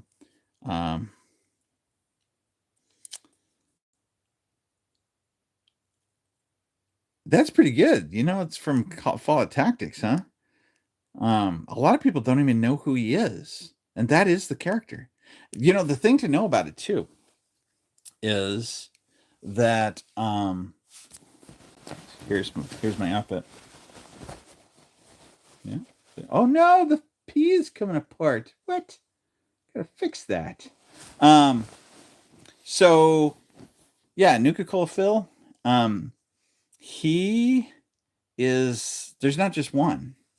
Like it's a faction. Like it's like Brotherhood of Steel. It's like the NCR kind of thing. It is a group of people that generationally and across the lands have taken upon themselves to deliver Nuka Cola, and I guess make it. I don't know how they get it exactly, but at the same time, they're the ones that are responsible for distributing it, bringing it around in Fallout Tactics. Yeah, you're right. Uh, he's on a bike, and your role is to attack him and steal his stuff.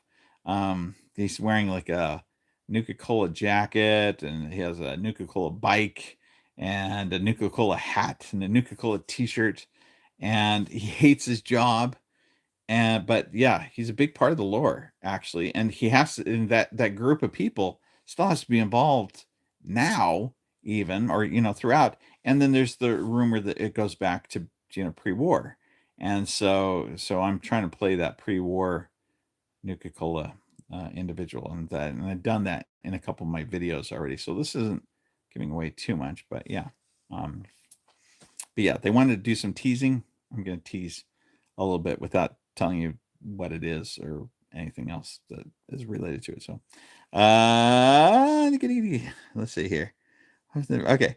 Oh, good to hear that they did film in the town. Yeah, they did. Like literally right after we left, apparently. So, I saw them setting up stuff. I saw pictures that were kind of being funneled through. I think Nikki had shared some things on her channel about it, and so I don't know how much because I haven't seen the show yet. So that's yeah, I would love to. I wouldn't mind being able to see the preview. I don't know if they're going to do that again, where they fly some people out or let people come out and see it in advance, like myself. Since now I'm tied in with those groups. I don't know. We'll see. It would be cool, but any rate, yeah, Nuka Cola delivery bike driver. Yep. Come to think of it, Connor says, I like the idea of post-war cult dedicated to making and spreading the good word of Nuka Cola. Yep. Drink some water. Yeah, it's. Yeah, I mean, it only makes sense, right? I feel like there's big gaps, and there should be. There's always supposed to be some dark space. It makes you keep thinking and gets people's theories going and stuff like that. And the movie that we're working on is really to fill in some of the gaps where things I always was like, eh, you know, this would only make sense if this and this, and then that, you come up with theories, and you're like, hey, this would make everything make sense, but it's not actually part of the storyline. But um, at any rate, thanks for hanging out, Darren. You know, I mean, you probably did hear. So we were involved in part of the lore, right? I don't know if you saw that video, but um, we interview, and I hang out with Chris, and I'm making the video, and I'm needing to name the video, and so I'm thinking, well, it's the Pip-boy, and I guess I hadn't thought about it before. It's like, what model is this? I mean, every Pip-boy has a model. That's how you identify them all. That's how you know what they are. And so I contacted him. I said, hey, Chris, so does this have a name? Like, is there a model? And if it doesn't, like, can we give recommendations? Like, is there a chance they could go with the ones that we come up with? And we came up with names. Some of the ones that actually the other guys came up with, I think were better. But I came up with two. One of them was, though, and I gave my explanation of why it would be the 3000, Mark V, because of where things fit in and how they go. Although I didn't have seen the show yet, so remember, this was months before the show came out. And then I think Chris came up with, what was his? His was something pretty good. I can't remember what it was now, though. And then one of the funniest and best ones at the same time was Vince's. Vince said that he thought it should be called the Pip-boy Prime because of Prime, because Amazon. That was clever, but I guess it was a little too on the nose, so they didn't pick that one. So after he reached out to them, he submitted that to them, and they came back and said, "Sounds good. Pip-boy 3000 Mark V is what it is." So technically, I'm the one that named it. Isn't that cool? Pretty exciting, I thought. So, anyway, that's our little contribution that will get forgotten in time unless I keep bringing it up. But anyway, let's see here. And grand victory of the Empire. Oh, wait. Viceroy. I should have known it was Viceroy. Grand Viceroy of the Empire. I do that all the time. My study in college was Cold War history. That's very specific. Some all over Fallout theories and lore. That's cool. So then you're probably aware of the contribution here in Nebraska. So we have there was a Fallout shelter here in Nebraska that the purpose of it was for research, specifically whether or not you could do bovine stuff in a Fallout shelter. So they take all these cows down into this big Fallout shelter, and technically the front of it is still there. Technically parts of it are still, I mean, it's, it is underground and all that, but at the same time I think they've repurposed other portions of it, and I think it belongs to UNO. I'm not sure, but at the same time it's also here that they developed crackers that would be distributed to Fallout shelters, and that were to be used and sold. And they have the Nebraska symbol on them and everything else, but they across the United States they were popular for this. They were sent to government facilities and things, and people still have been opening them and trying them. These are from the maybe what year, I don't know. I want to say it was like also the 50s or 60s. It had to be the 50s. Thinking about the videos I've seen, and they are just tasteless and awful, but they still are edible. Apparently, old crackers. But anyway, Cold War history, my favorite subject. Cool. I guess as long as the Viceroy's on here. And you said why you live in Nebraska. Did I say why I live in Nebraska? Or I asked the question, why do I live in Nebraska? I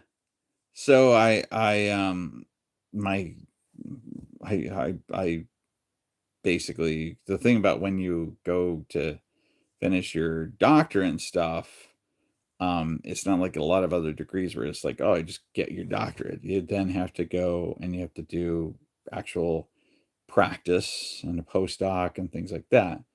And the way that works isn't like you can just go anywhere. You have to, you you basically, it's like online dating.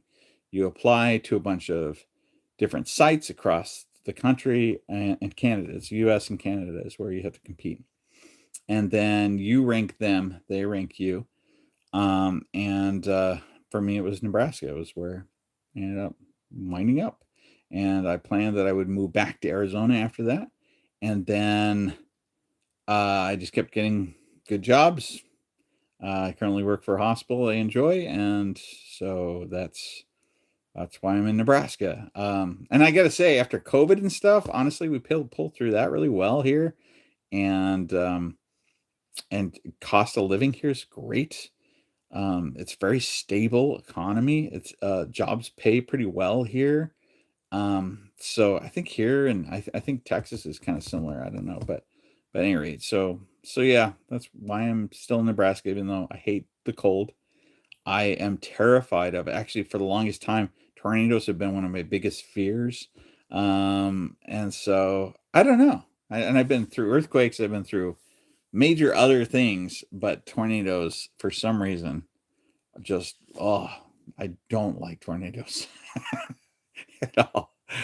But I'm still here. So at any rate, yep, that's why I'm here. So there you go. Let's see here. That is awesome. You got to love civil defense. All right. Yeah, as long as we got the Vice right here, I mean, I might as well talk a little bit about Star Wars, because here's the things I'm planning on doing this year. Let's get to that.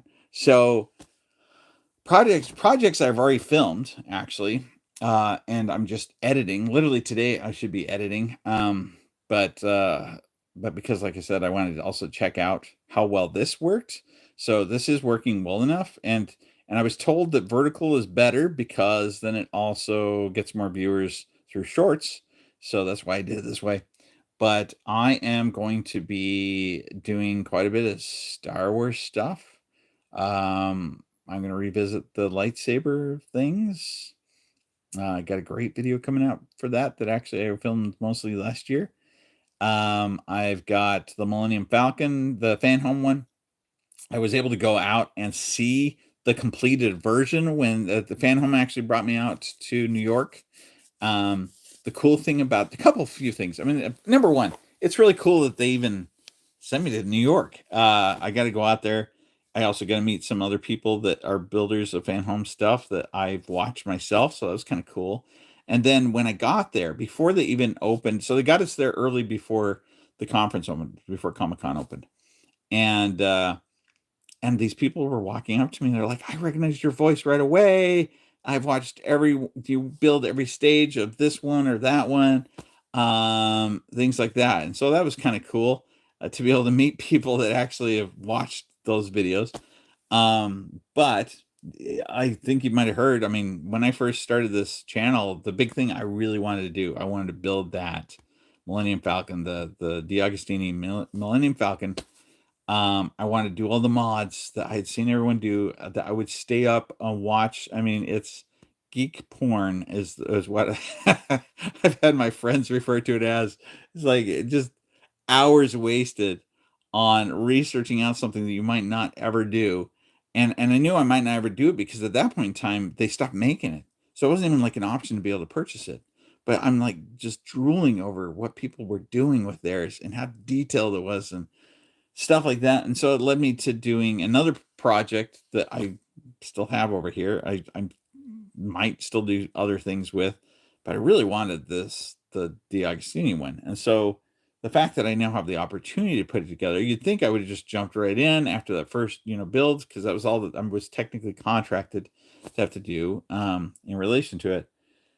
But kind of like the DeLorean, I suddenly was stuck in the spot of, well, there's all these things I could do, and like you can't go back after the fact and start doing different things. So I want to do all these mods, and at this point, I've come up with things. Plus, we had so much stuff going on, like I just didn't have the opportunity to go through and build it. I also thought it'd be a lot easier to do some of the painting if I was doing multiple at one time, and so I have many stages of almost a year's worth that I'm putting together all at once and in one video, or I might do it across videos. I don't know, but basically, I've that's where I am with that. And I bought things from people because I chose not to print them myself or make certain things myself. So I sunk some additional money into it. I'm very excited about it. I've been following all their forums. So yeah, so I mean, it's something that I started the channel many years ago, excited about this thing, and now I'm actually doing it on this channel. So that's kind of neat. And then we got the Iron Spider, which they gave me the first two stages of that half scale Iron Spider, which is, well, having seen it in person, it was humongous.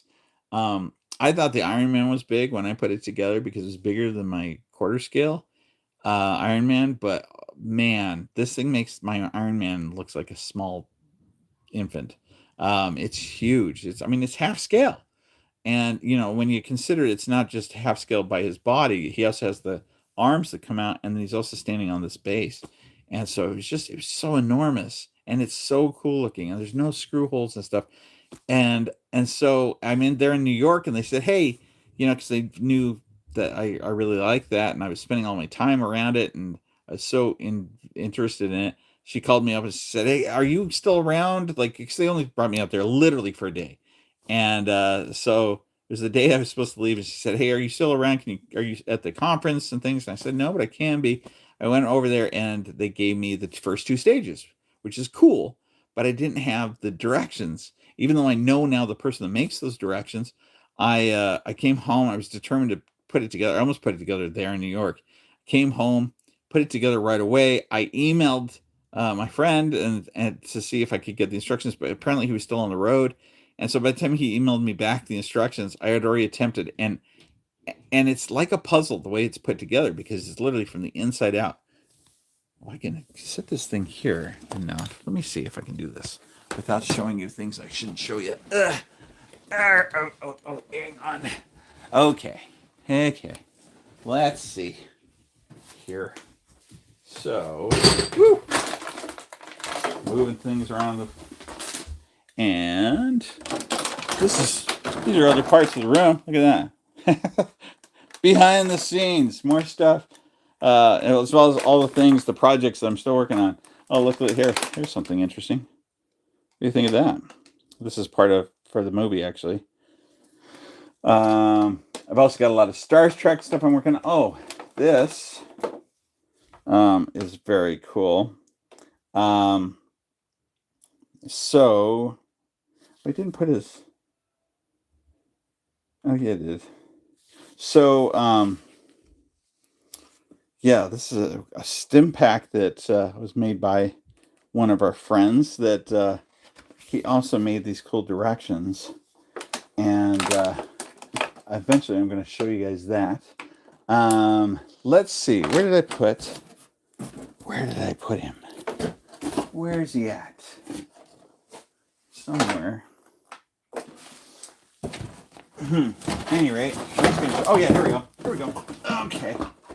All right, hang in there. I'm almost there. Almost got it. Here we go. Boom. Oh, and I also need the battery pack. Let's see. Grab the battery pack. Here we go. All right. Whew, this is tricky. Tricky. So far, I haven't shown anything I shouldn't. All right, there we go. Woo! That was pretty scary. Okay. So, let's see here. Gonna try and set this down, though. All right, done with that. All right. That'll work. Okay.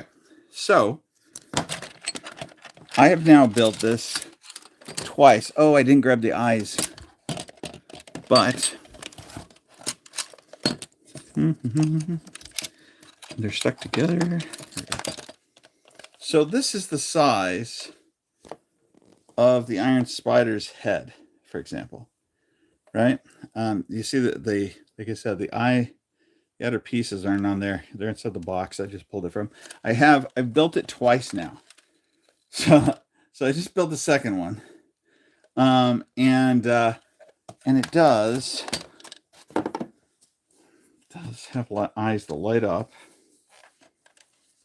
He has multiple eye shapes that you can stick on. Okay, here we go. So I can do blue eyes. The lights, all the studio lights are on, so it's pretty impressive. Actually, you can see it at all. But blue, or when you move into the other mode, if you've seen the Infinity War and stuff like that, and you've seen this mode. But at any rate, so that's that's how big this thing is. But what's really cool, look at all the detail. Isn't that incredible? I just love it. But at any rate, so what's cool about it though is you'll notice there's no screw holes, right? So putting them together without the directions was crazy. It's like trying to do a puzzle. It was like a mind puzzle. And so I had to do it multiple times, and I did kind of generally figure it out, but I still messed it up majorly. And so they sent me this new one, because I'm now going to actually assemble him. I'm also going to be doing their half-scale Darth Vader, which it isn't just a half-scale Darth Vader with fully articulating parts, with a lightsaber that lights up, with the panels and everything else that light up, with the real sounds and the voice, but also with, when you take his helmet off, the head is underneath, and the helmet has every little tiny detail.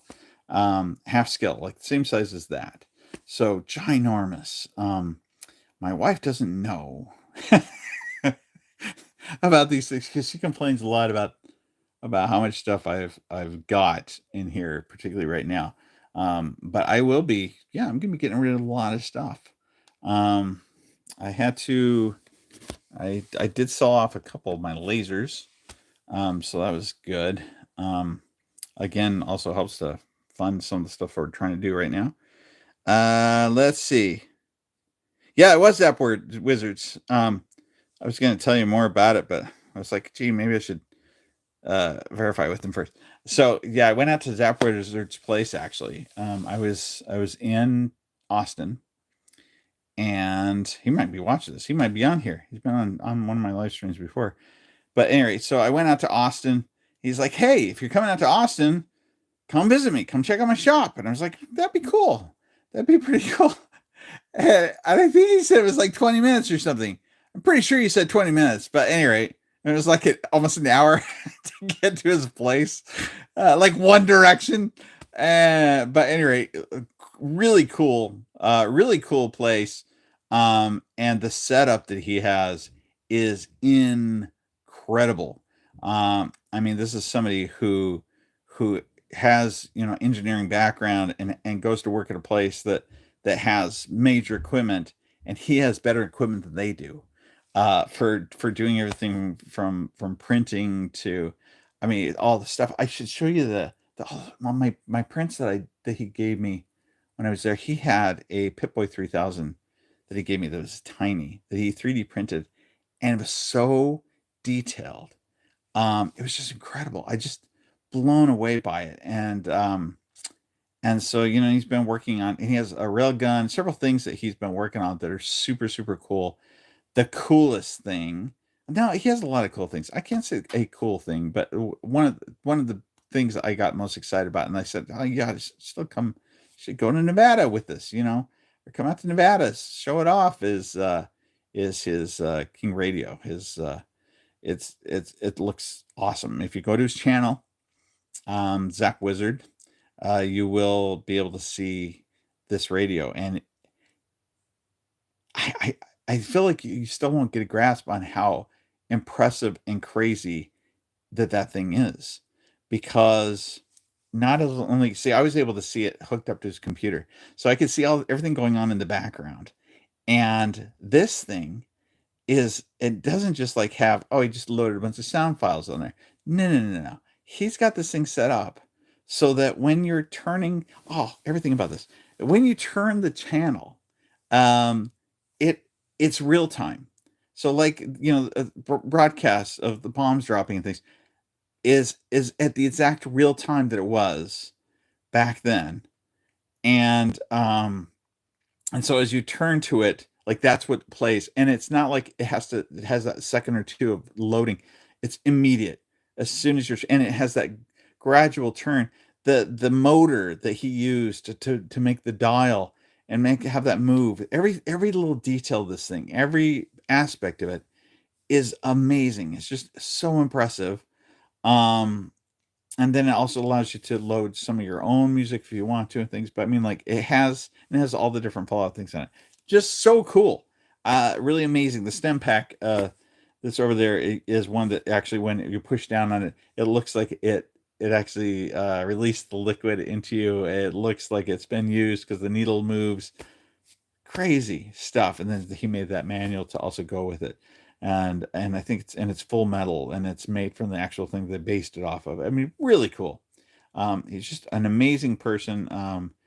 Kind of known him now for, I don't even know how many years now, but I think I first found out about him when I was trying to research how to do the Geiger counterpart for the Pip-boy, and he was working on something for his Pip-boy 3000, which is also just really cool. And he has these amazing files and things. I know that some of you out there have reached out to him and used some of his building stuff. But yeah, check him out, Zap Wizard.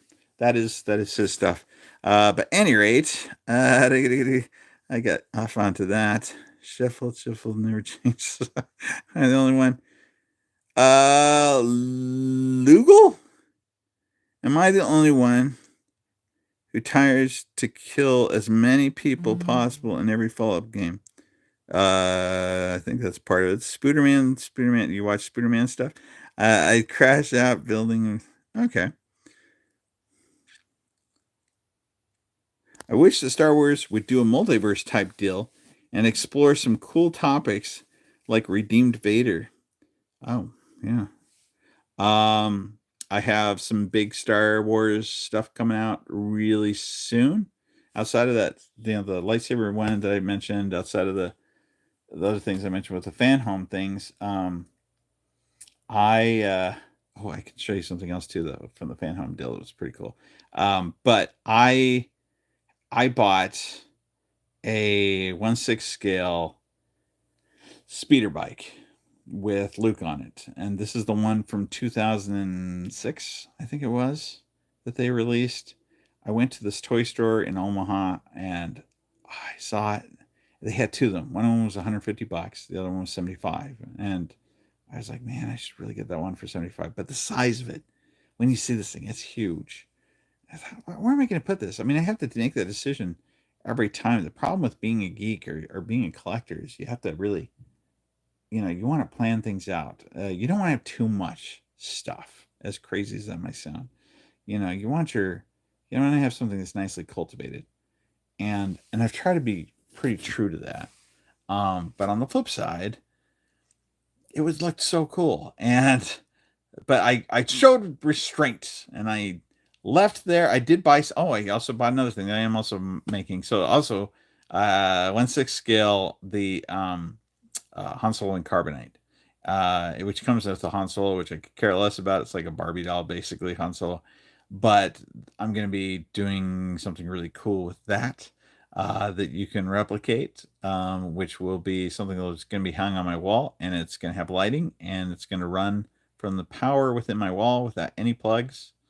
And I'm going to show how to do that with anything that you might have that you want to light just from hanging it on your wall. So that's something I'm going to be doing. And then, yeah, that speeder bike, I'm going to work on that really soon. I'm going to make it look really cool. And I'm going to show you how to make those figures, those really cheap looking Hasbro figures, look more like an actual Hot Toys figure. And it's kind of, which I've done before to a certain extent when I did my 1/4 scale, these guys over here. Let me show you, see if I can share those without not doing anything too crazy. Yeah, there we go. All right, here we go. So, right, these guys. See that? Those guys are 1/4 scale.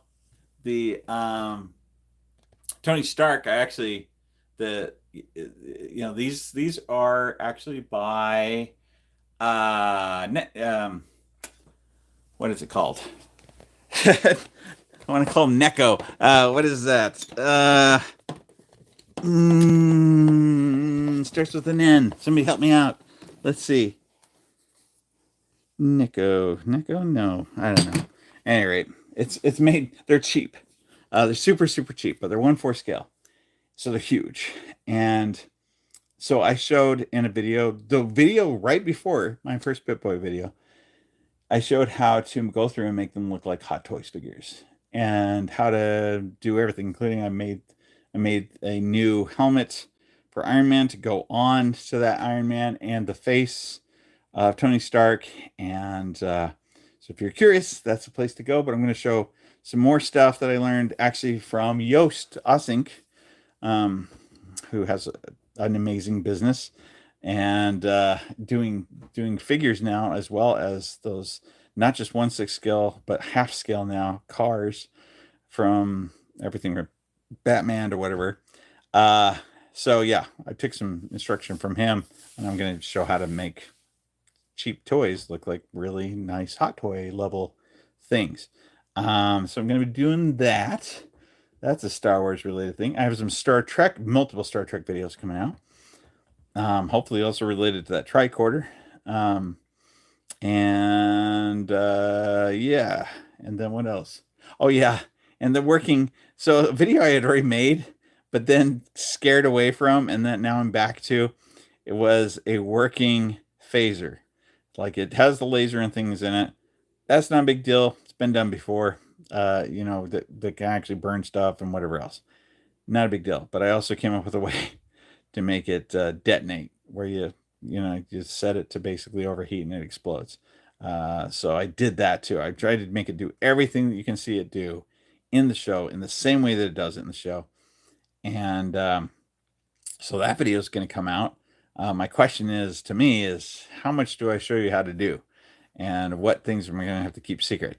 Any rate, I was really worried that that one was also going to get the feds after me or something. There's something I kept on ordering all these weird things for it, but that was a year ago. I haven't heard anything, so maybe not a big deal. What else? I got some other projects. Oh yeah, I've also got a half scale C3PO that I'm gonna do. I broke my proton pack, so I might fix that or do a new one. Those videos I usually do near the end of the year. And let me see if I can show you this. The other thing I did that was fan home related. Oh, this is a good one. Oh, let me grab the other one. There you go. Oh. Okay. Okay, so let's let me grab two more things. I was gonna get this, and I'm gonna get and this. Okay. So I've been putting together the Mustang Shelby, which I started a little over a year ago.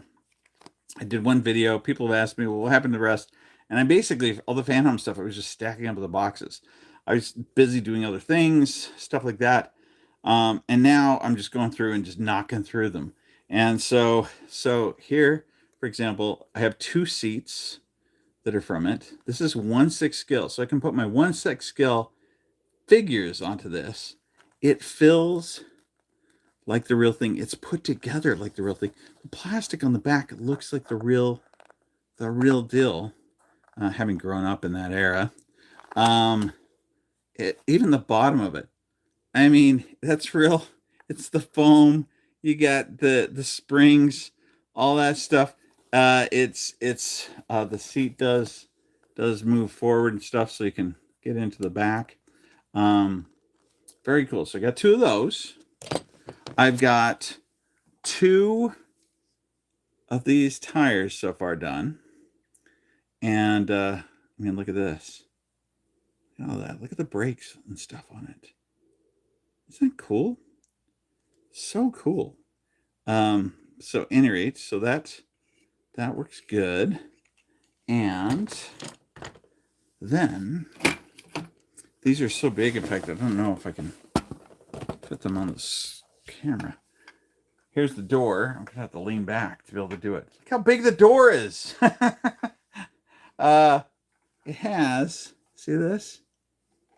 You push that little button and it actually opens the door. The latch actually moves as you push it. So you actually have to push that button to unlatch the door.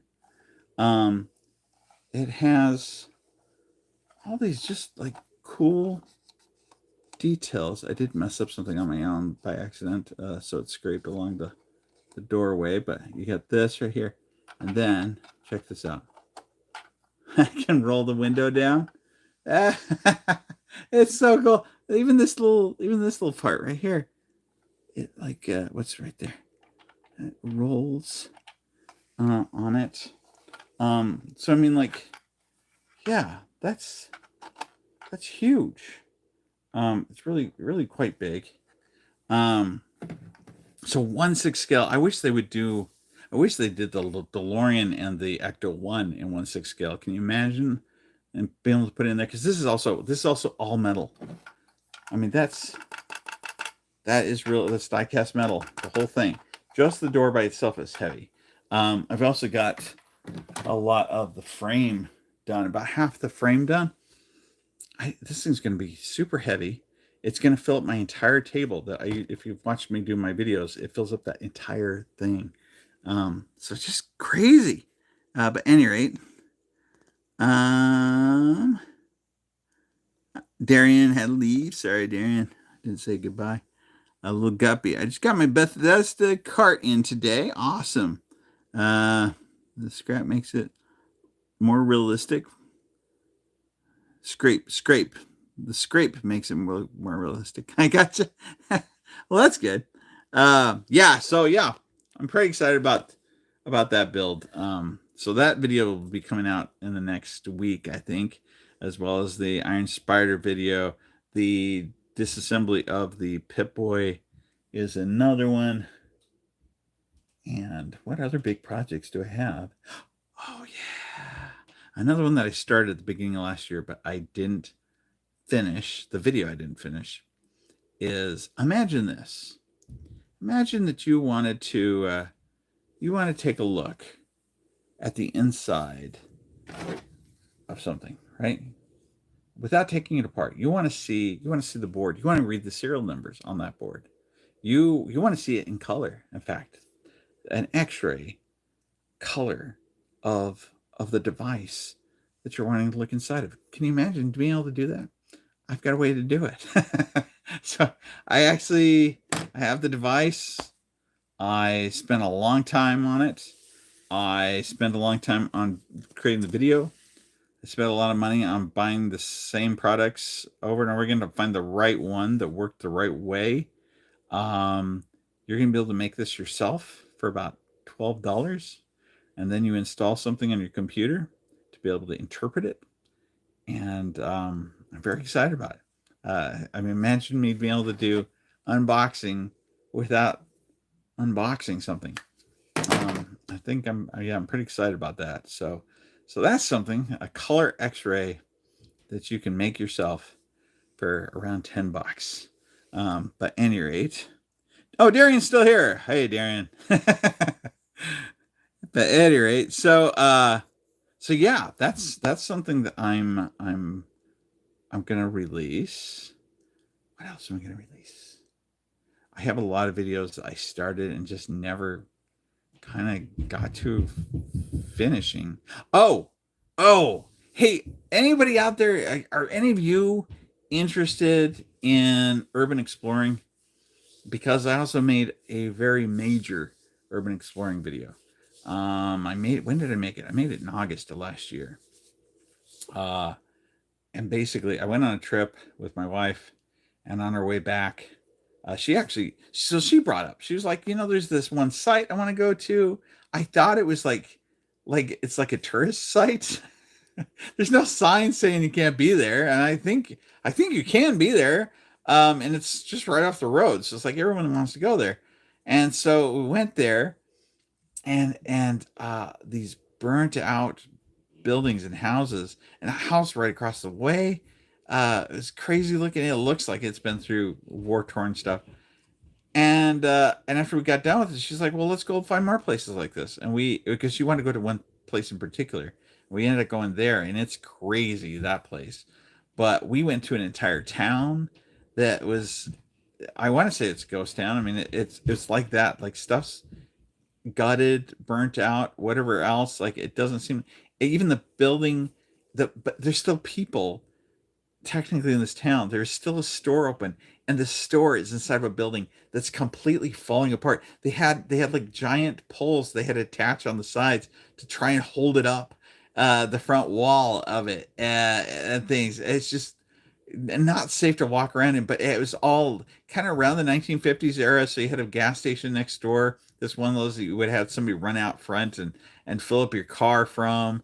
And I mean, it's just wild stuff. There was a school too, but we got scared of getting caught with the school situation. But I mean, like an entire school that was empty and things. So I have this long video, urban exploring video. So if that's something that you're into, then that's something I should go ahead and release, because that one's basically all done. I just gotta release it, with a disclaimer not to go do them yourself. I mean, technically, the school, there's a school also, the whole roof collapsed in. This was a different school, the old high school in one of the towns we went to. The high school, the gym, it collapsed in from the roof, and then at the same time, the floor is of the basketball court is all like, it's normal up to a certain point, and then it goes downward, It's so crazy. I can't wait to show that. So yeah, I got that video. I don't know. Is there? Oh, and then, yeah, I don't know. There's gonna be more stuff. What are some things that you'd like to see me do? I don't know. Seems like my phone's getting messages from you faster than other things. But um, is there anything else that you think would be good to try out? Is there something that I haven't tried to show before? Is there a skill set, something you want me to figure out or to try? Um, I wouldn't mind doing. I know everyone always says, "Well, I want to see you do power armor." Uh, yeah. I mean, it's not. I get that I'm building a whole section of a vault in my garage, but at the same time, I gotta get rid of that afterwards. I'm just literally gonna tear it down and scrap it. Um, well, actually, part of it's going to get burnt, but at the same time, like I don't have to worry about storing that long term. Whoops. Oh, I disconnected for a second there. I went out to Good Springs, and I got to see several people had their power armor. They did great jobs with it. There was even a little kid that was in power armor, so I know it's something people do. But at any rate, make a Mr. Handy. I would like to do that. I have a Mr. Handy. Have you got to see that? It's actually in the show too. It was also in the third Pip-boy video. But at any rate, let's see. I have a project. Um, I don't know if I could do half. I don't know if I could do full scale. Maybe I should look into possibly doing them in half scale. I could probably do that. Or I could make one. Yeah, I don't know. I'll think about that. That is a good thing to do. I have a project I want to work on. We could collab on a Fallout terminal. That would be cool. I've seen a few done. Um, it would be cool to have one that was set up so that you could actually still use things like Terminal Hacker and stuff like that on it. That'd be kind of cool. Where it works just like the ones in the game where you could break it the same way. Uh, let's see here. Collab with Hacksmith. They're making a full suit of power. I did see that. Yeah. I don't know. The thing about Hacksmith is, like for that lightsaber video. Oh, I've got it. In fact, over here, I've got one of the essentially a torch, one of their handheld lightsabers that they made. Um, I feel like the I don't know. The part of my goal with this channel was I want to make stuff that people could literally do themselves. That's the other piece to it. I want to be able to do something that I can show you how to do and that you might be motivated to do. The great thing about that Pip-boy was that people were able to and motivated to try and do their own or do their own version of it. And that's great. Anything that gets you to go and try and put your hands on something and spend time doing something versus just watching people do it is awesome. And that's what was the point. Even the same thing with the figures over there. I wanted to show things that literally anyone could do, and with a toothbrush and some paints. So yeah, a toothbrush. You need a toothbrush. So hope you have a toothbrush. Don't use it to brush your teeth afterwards though. So let's see here. Let me look on here. It's easier for me to read these on here.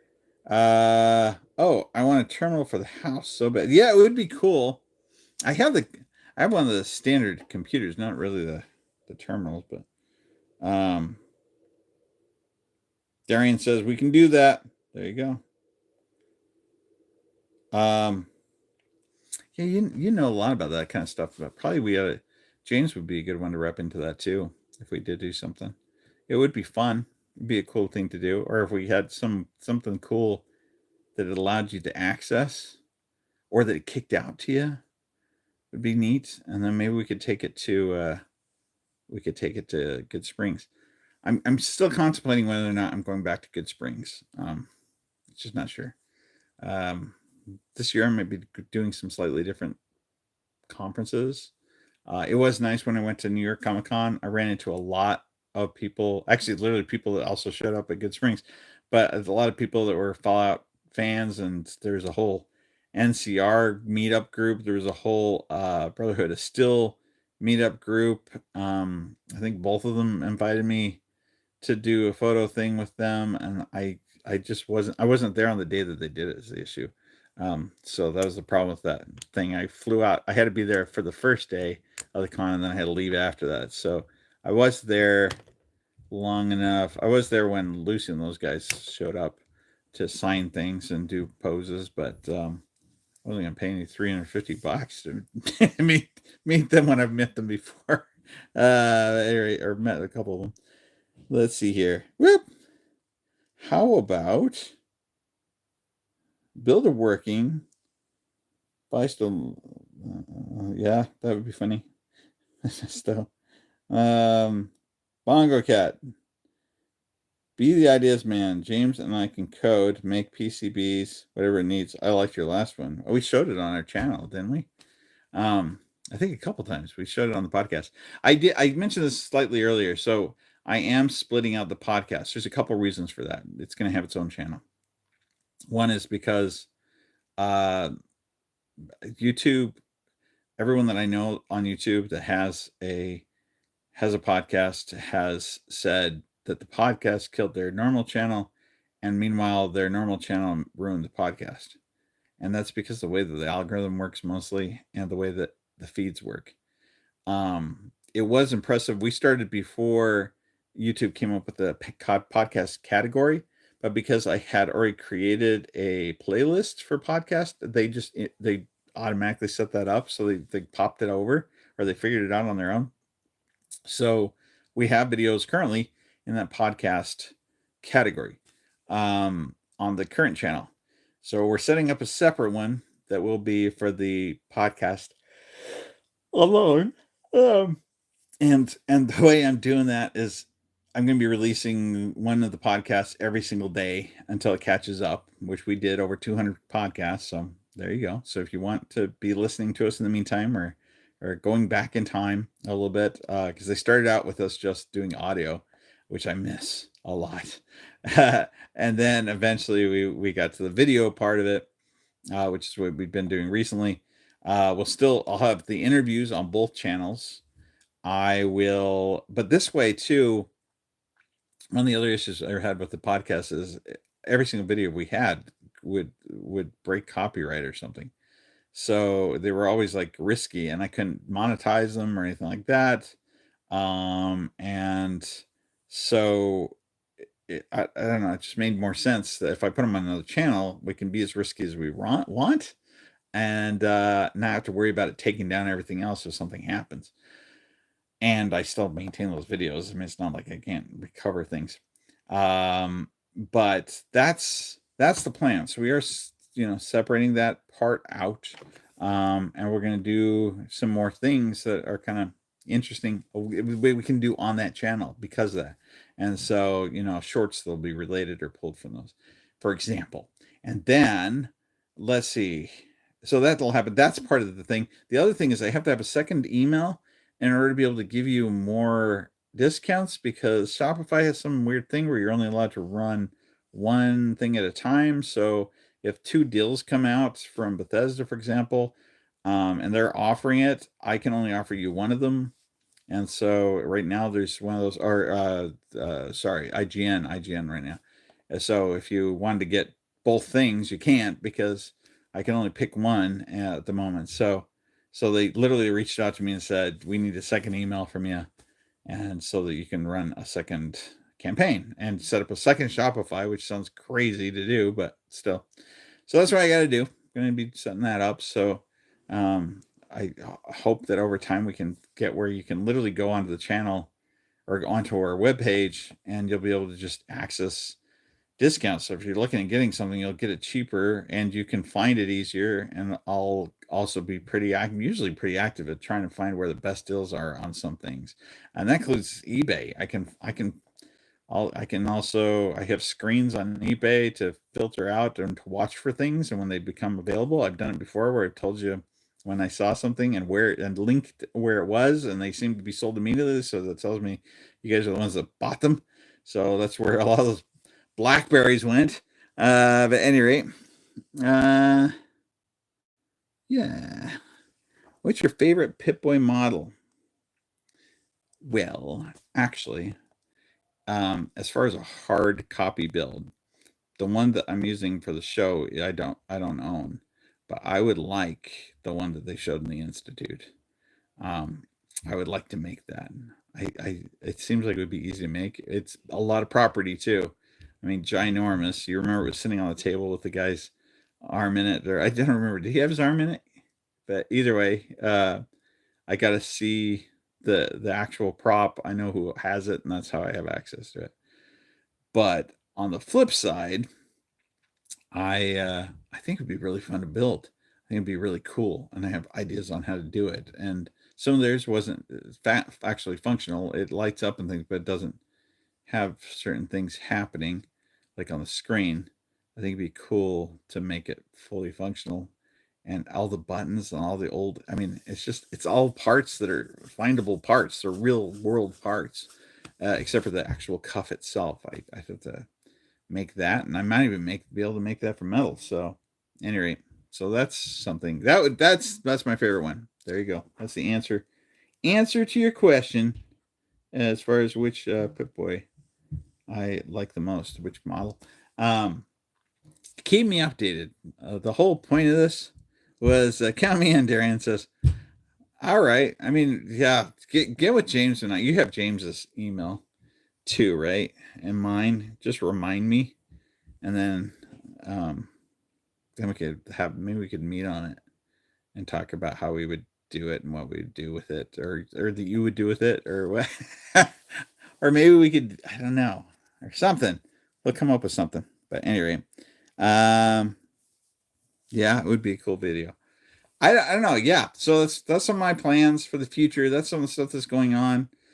I just wanted to touch base with you, but also to test out this method. So if you feel like this worked out well, and you were able to hear it and things, I didn't have my sound on very good. If you feel like this is a good way to be able to touch base with you now and then, or to do a live stream build, which my plan for live stream build is to show you live how to take a cheapo looking gun and make it look like a real one. Which I thought of when I did the Indiana Jones gun. I took one that was really cheap looking. I made it look pretty real. I did all the stuff on it, and it's played at 1,000 times the speed. So it didn't really teach you much. I could release that video, I guess, but I thought it'd be better. I can just talk to you as I go through and do it. It's very relaxing, and it's I don't know. It's just a good time. I'll show you how to. It's very easy, and I'll show you the tricks that I do for being able to weather things. I'll be doing a lot of weathering kinds of projects like that because I think that they're enjoyable to watch. They're very entrancing, and kind of go from there. So, any rate, I will. I hope to see you soon. If you come to see me, or if you're at one of the places I go to, see the stuff that you build.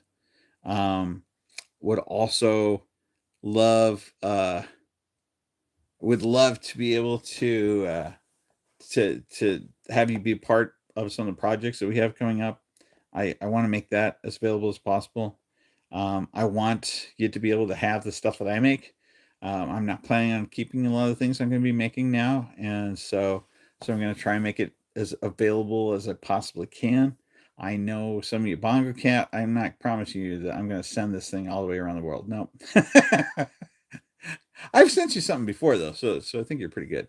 But at the same time, I'm like, yeah, if be aware that some of these things there's going to be some serious shipping on them, but you'd at least then have the option. I don't have to get the messages anymore that you want to buy stuff or take my money please, because guess what, you can bid on it and get it and enjoy it. And if you want me to send something with it, or to scratch my name into it, or your name into it, or whatever you want me to do, somebody else's name, I can do that.